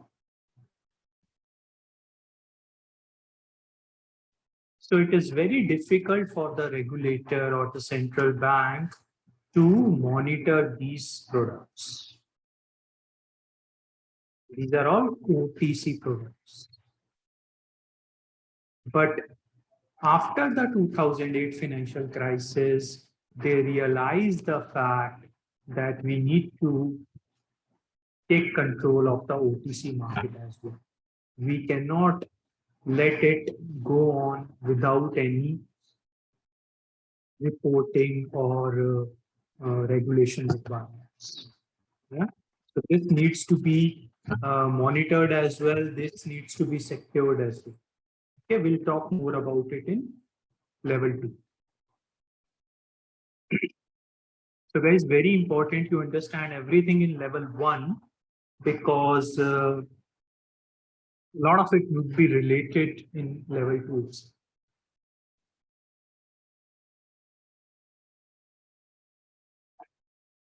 Are we clear with this? Can I go ahead, guys? yes. Yes, sir.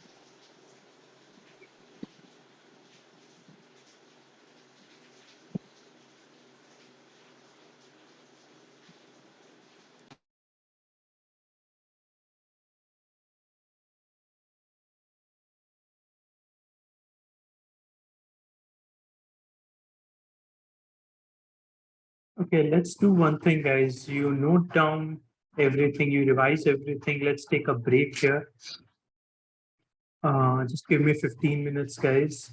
I'll be back and we'll discuss the remaining parts of credit default swap. Okay. Not much left. It will not take too much time, so we'll be able to wrap up on time. Let's take a 15 minutes break here. Okay. See you in 15 minutes.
Okay, guys, let's continue.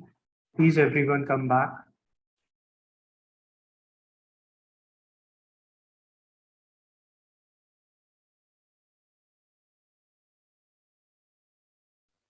Yes, sir.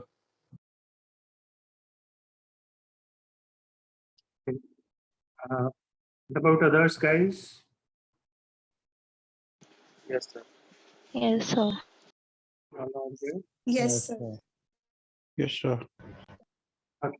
So let's look at types of CDS now. If one is single name CDS,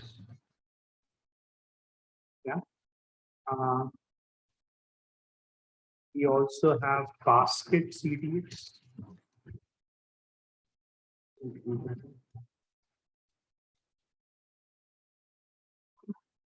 So what is single name CDS is? It will protect you from the debt obligation of only one company.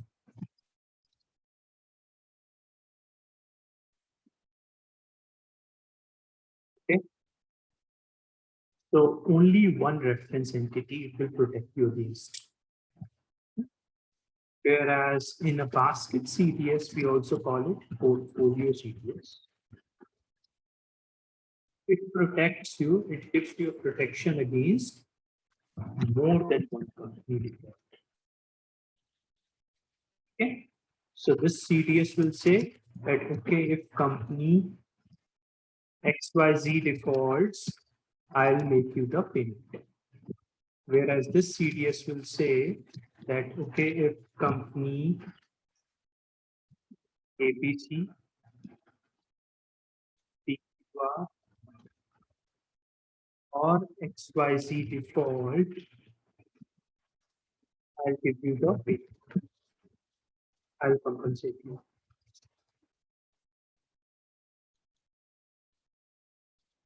Okay.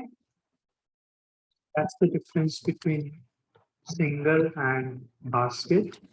And naked CDS is that in which a CDS buyer doesn't hold, does not hold the debt obligation. Okay, does not hold the reference.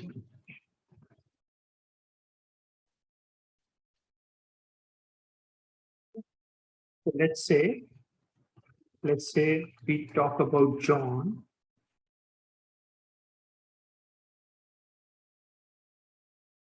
What was John doing? He was looking from outside at this entire market and seeing that this market is going to go down, right? This, let's say, mortgage-backed securities market is going to go down because these are not really safe instruments. And if the people default, they will not be able to make the payments, right? So this MBS securities market is going down. Yeah? So, but John, does not hold any MBS securities. Okay, he does not have the exposure. He has not. He doesn't have, let's say, 1,000 MBS securities. He doesn't have single MBS security. But he feels that this market is going to go down, so he can also buy a CDS contract. Okay, you need not have the reference entity with you to buy the protection. Okay, you can just buy the protection, you can just buy the CDS contract, even if you don't have the MBS security. And that is what we call as naked CDS. When you don't hold the reference obligation, but you buy protection against that, is when we call that you have taken the naked CDS. Okay, that would be just speculation. There is no hedging. Are we clear with these three guys? Sir, can you again go to basket CDS? Basket CDS is when one CDS contract is insuring you against multiple company defaults. So let's say you feel that either ABC or PQR or XYZ, one of them will default. So you can buy a basket CDS. Any one of these defaults, the CDS seller will pay you. Okay, sir.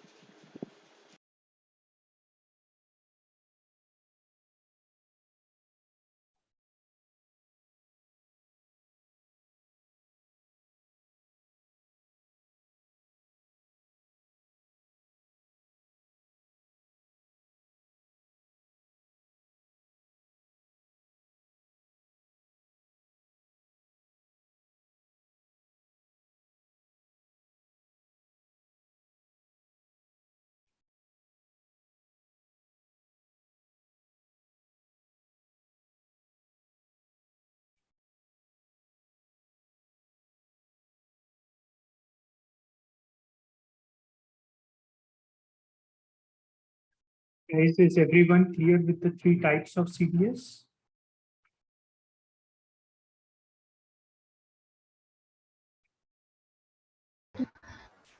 Sir, can you explain me the last one series, naked series?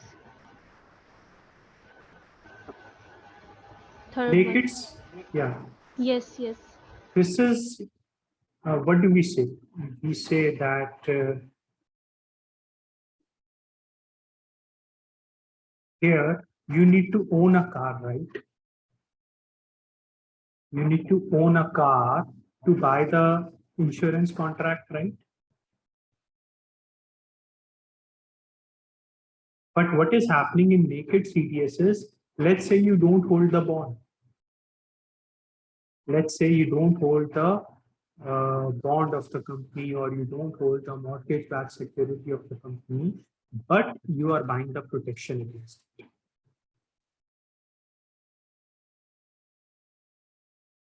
Okay?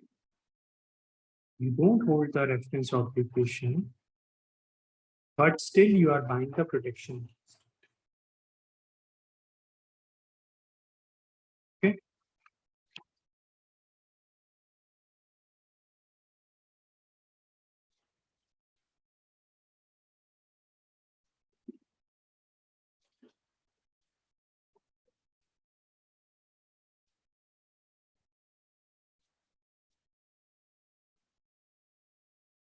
So in this example, John feels that the value of MBS securities will go down.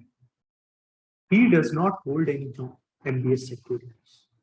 He does not have any MBS securities. He just feels that their value is going to go down. So he wants to bet against them.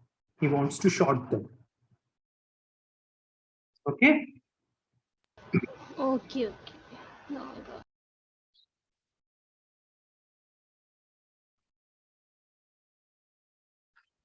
All right, guys. Now, any idea about the credit events? See, we say that, let's say, John has bought the CDS contract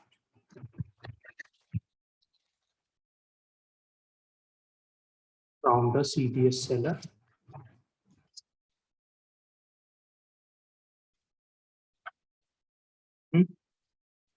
What will John do? John will start paying the premiums. Yeah. What would John get? John would get certain amount if credit event happens. John would get certain amount if credit event happens. Now, can you tell me what do you think could be the possible credit events when it would be considered as a time that CDS seller makes a payment to the CDS buyer? Think about it.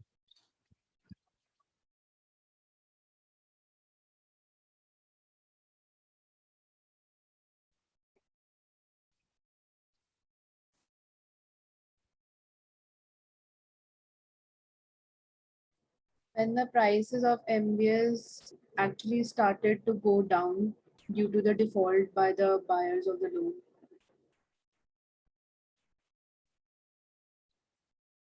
Okay. So when will it go down?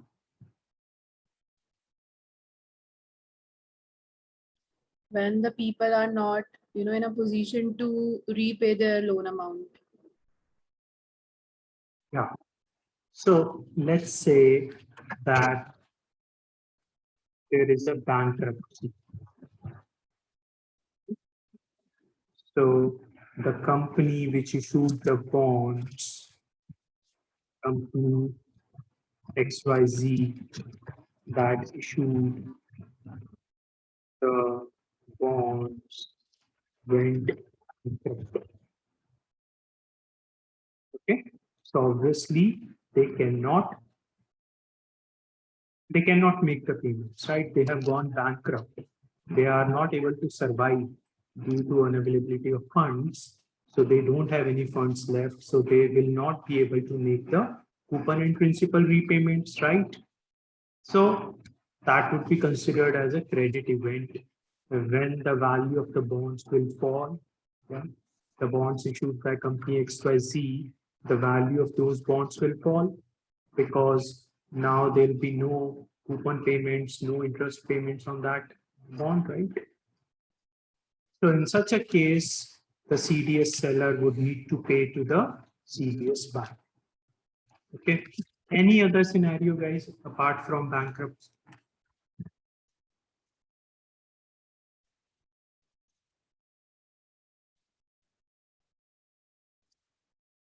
Any other scenario when CDS seller needs to make a payment to the CDS buyer?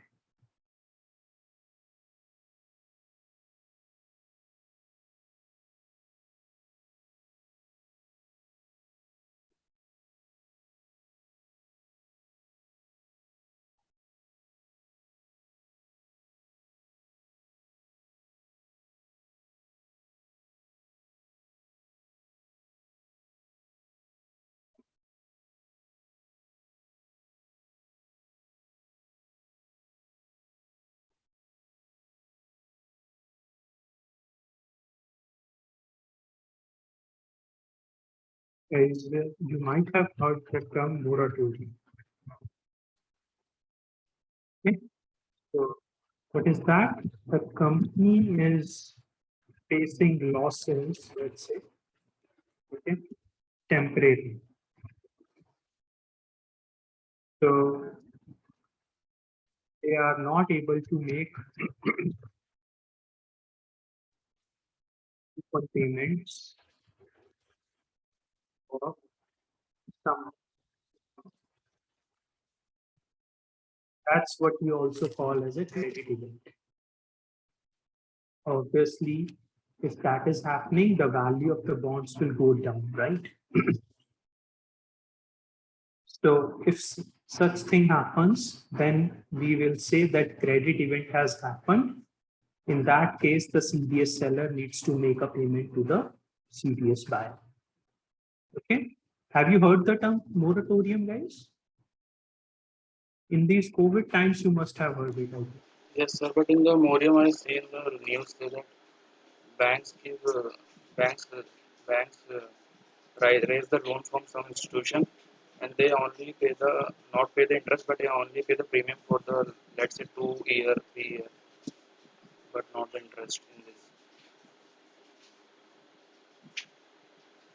Yeah, I mean, uh, let's say you have taken a loan, you don't make the interest payment, so they will not calculate the interest on that interest payment.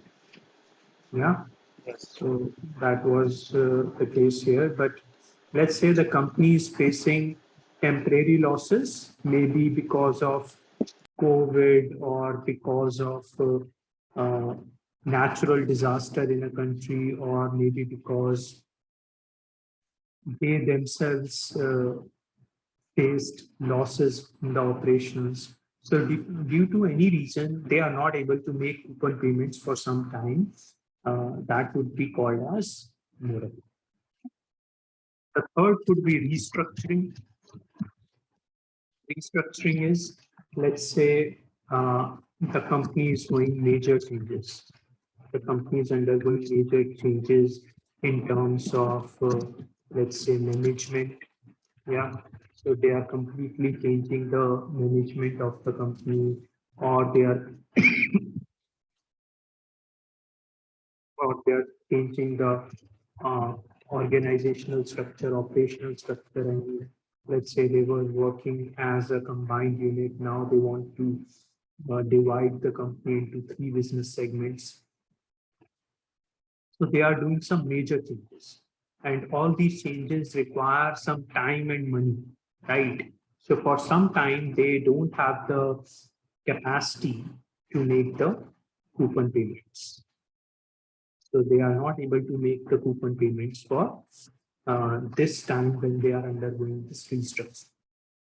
So that would also be considered as a credit event in which the CDS seller needs to pay the amount to the CDS. If this is not the entire list, there can be many other reasons also. Okay. Uh, Whatever credit events uh, need to be covered, those would be agreed upon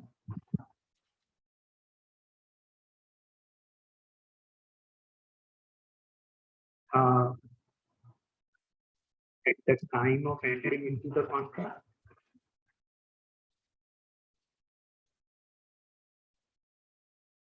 Would also be mentioned in the CPS contract.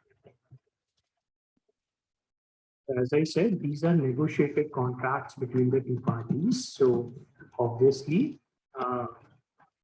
whatever credit events they want to include, the two parties can include those credit events. This is not a comprehensive list. There can be many more credit events, right?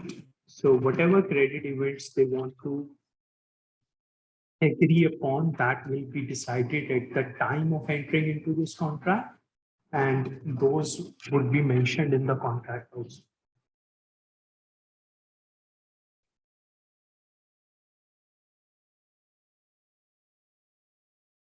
Are we clear with this?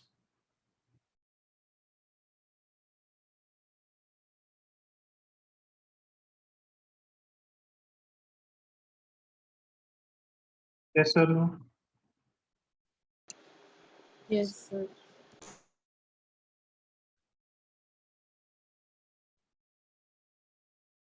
All right, guys. So let's say now, let's assume credit event has happened. Okay. And what needs to happen? CDS seller needs to make a payment to CDS buyer, right? That was the contract.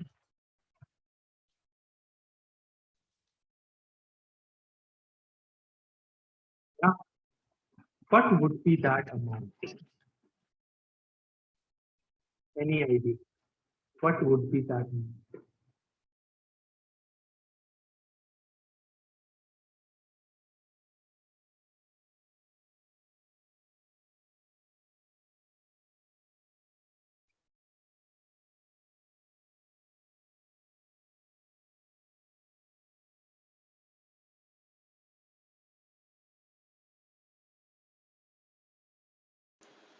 So the downward price of the MBS or a bond, that would be.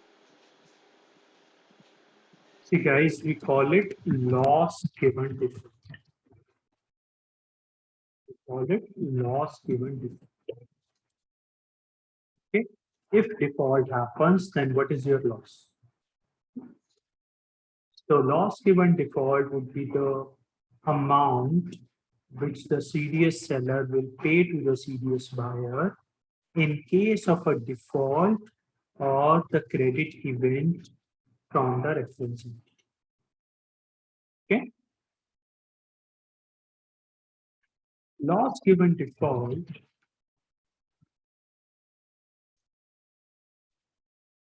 is also calculated as 1 minus the recovery rate.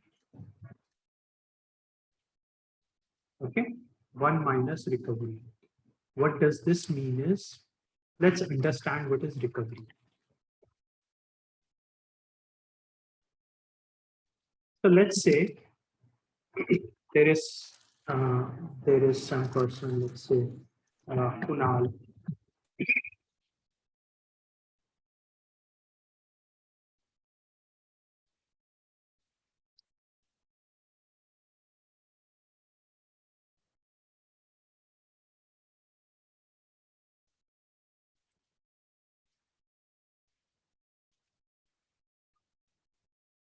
Okay, he bought $1,000 face value bond of company XYZ. Company XYZ defaulted. Okay, company XYZ defaulted. That means they are not able to make the coupon or principal repayment. So credit event has happened. Yeah, credit event has happened. Yes, sir. Now CDS seller, let's say Kunal bought the spun bond and Kunal also bought CDS protection against that. Kunal also bought C. So what would Kunal get? Kunal is the CDS buyer. He would get the payments from CDS seller, right? Because the credit event has happened. Right? So here we have Kunal, and let's assume here we have the.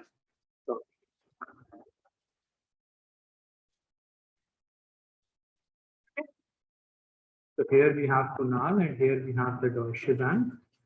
So Deutsche Bank would meet a payment. What would be that payment? We call it loss given default, right? It would be loss given default. Loss given default will be 1 minus the recovery rate. Any idea what is a recovery rate now?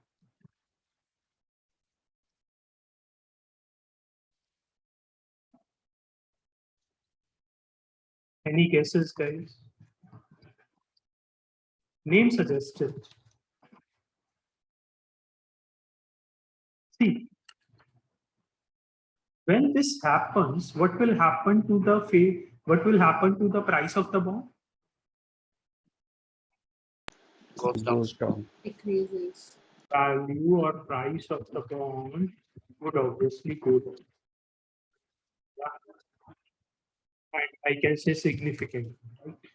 Not just by 10, 20 bucks, but significantly. So let's say it was trading at $1,000 per bond, but after the credit event, let's say after the credit event happened, it started trading at, let's say, 400 per bond. Okay, so this started at trading at 400 per bond. Just 1,000 value got reduced to 400. Are we clear? That means you can still recover 400 from the market. So what is my recovery rate? What is my recovery rate? 40%. Okay, it is expressed in the terms of percent. Okay, guys, are we clear? Yes, sir. Yes, sir. Yeah. So whatever you can recover from the market after the credit event has happened, see, it might not go down to zero, right? I mean, there are chances that the company may pay later. Yeah. So it is not like it will go down to zero. It may go down to zero. I'm not saying that cannot happen, but it may stop at 300, 400, 500 also. So whatever you can recover from the market, that is your recovery rate. And whatever is the remaining amount, so what will be LGD? Loss given default will be, yeah, minus 400. yeah, absolutely. 44. So the 60% would be the loss given. Okay, so who would pay this? What would be the 60%? 60% will be $600.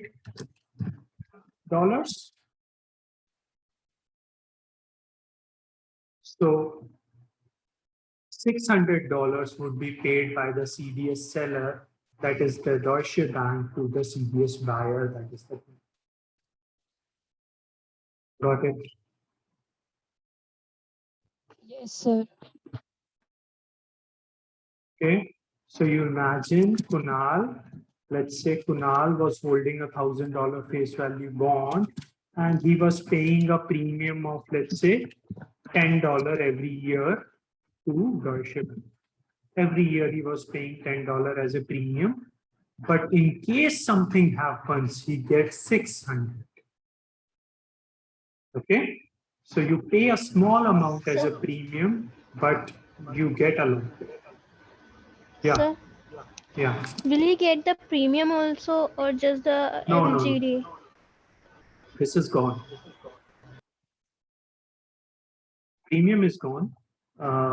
He would get this. Okay.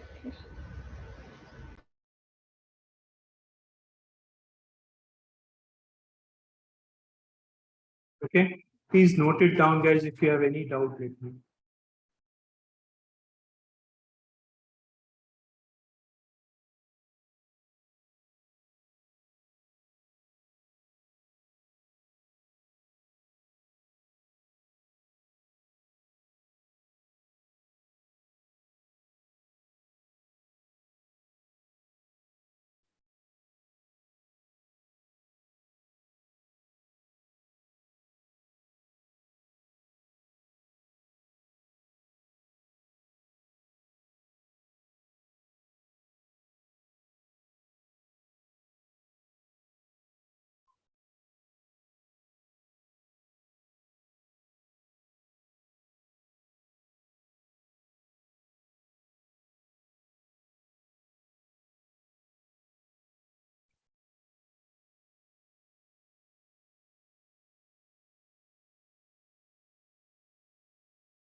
Sir, Yeah.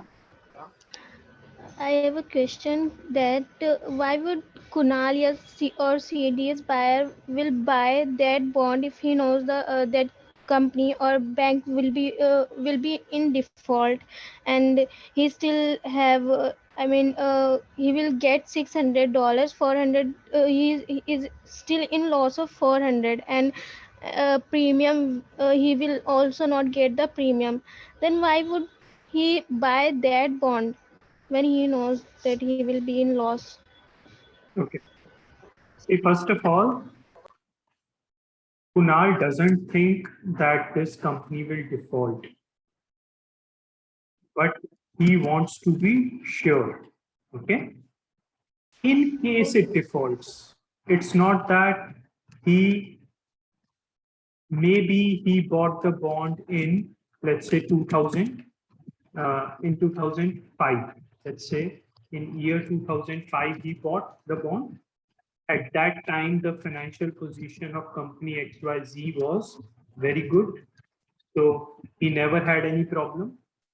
But 2 years later, in year 2007, he realized that company's XYZ's financial position is deteriorating and they may default.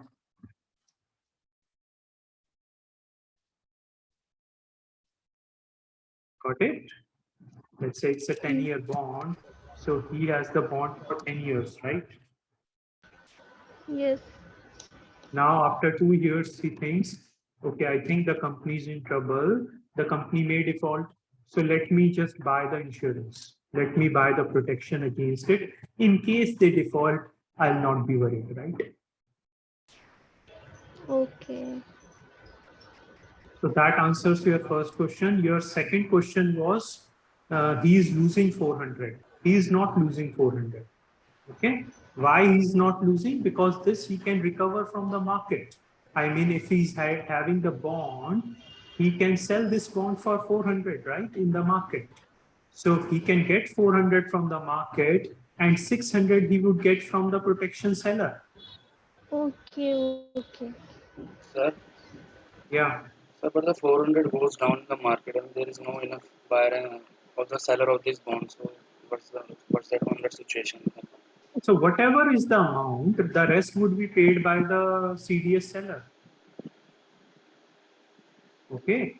I'm taking a scenario in which the value tanked from 1000 to 400. Now at 400, it has found the support. That means there are buyers and sellers both at 400. Okay?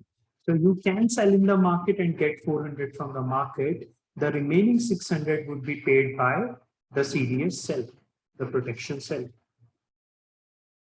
Are we clear? Yes, sir.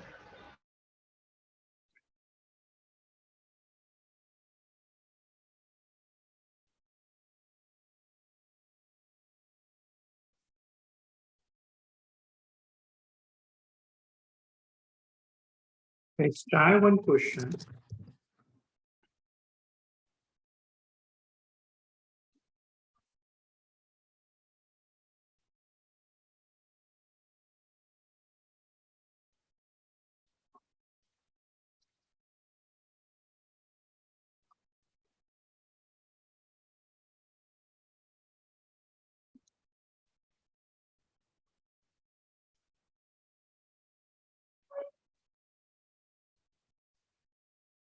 I'll take your attendance, folks. Ashutosh, No 6.5. Present, sir. Mansi, Moksh, Pari, Parichay, Present, sir. Yogita, Present, sir. Anushka, Present, sir. Paridhi, Present, sir. Diksha, Present, sir. Rudraksh, Sir, present. Razwal, Present, sir. Nasreen, Present, sir. Zeenat, Praveen. Present, sir. Zeenat, are you there? Yes, sir. All right. Okay, guys. So, yeah, the answer here would be 65% of 10 million, right? So it would be 6.5 million. Okay. Should sound simple, right? All right. Coming to your interview doubts, Rezwal, you wanted to ask some question. Any questions, any queries, anyone regarding the mock interviews?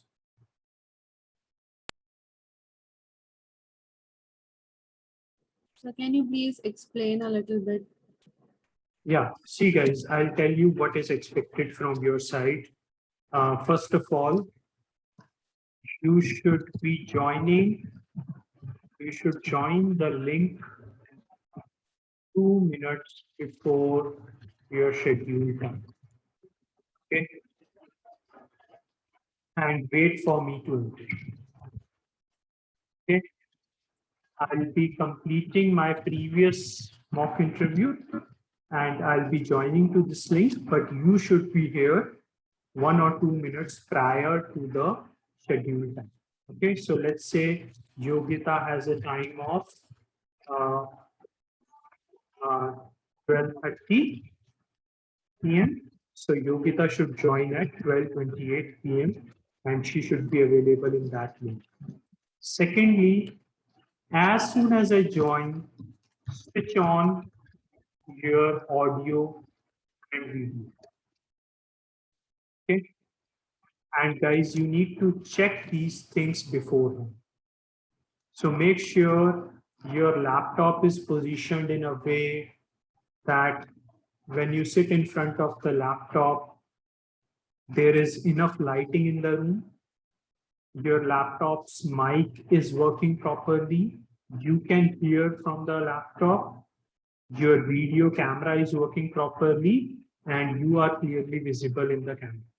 Okay, so all these technical things you need to take care of before your schedule time. Okay. Third, guys, you should be in a formal attire. That means think of it as a company interview. How would you present yourself in front of the company interviewer? Same is expected. Okay. That's the basics, guys. Then I'll ask you questions from the topics we have discussed. Okay, and you will be judged on the basis of your body language, your confidence, your fluency in English, your ability to express the ideas in a clear manner, your ability to listen to the question carefully, your domain knowledge in terms of cash equities, fixed income instruments, all the topics we have discussed. So you will be scored on soft skills as well as domain part, and you will get a score. You will get a score based on. Sir, Yeah. so there will be any aptitude on this test? No, it will be completely verbal discussion between you and me. Okay, it will be a question and answer. There will be no written exam. Okay. All right, guys. Any other question related to mock interviews?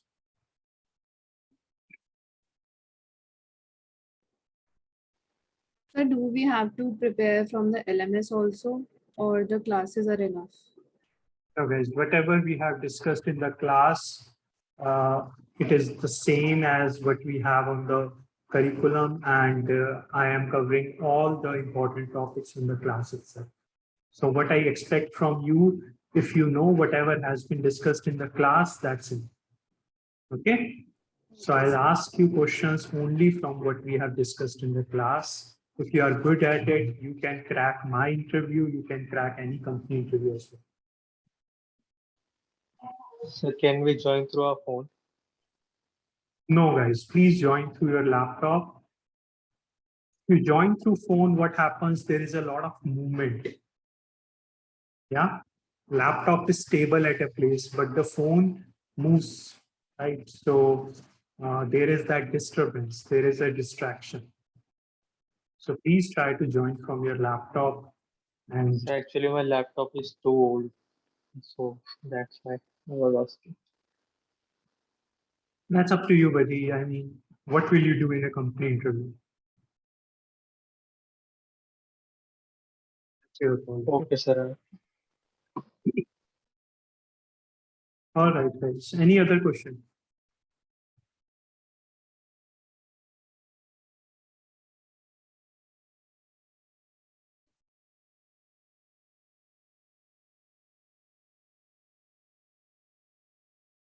All right, guys. Thank you so much. I'll see you tomorrow. Bye-bye.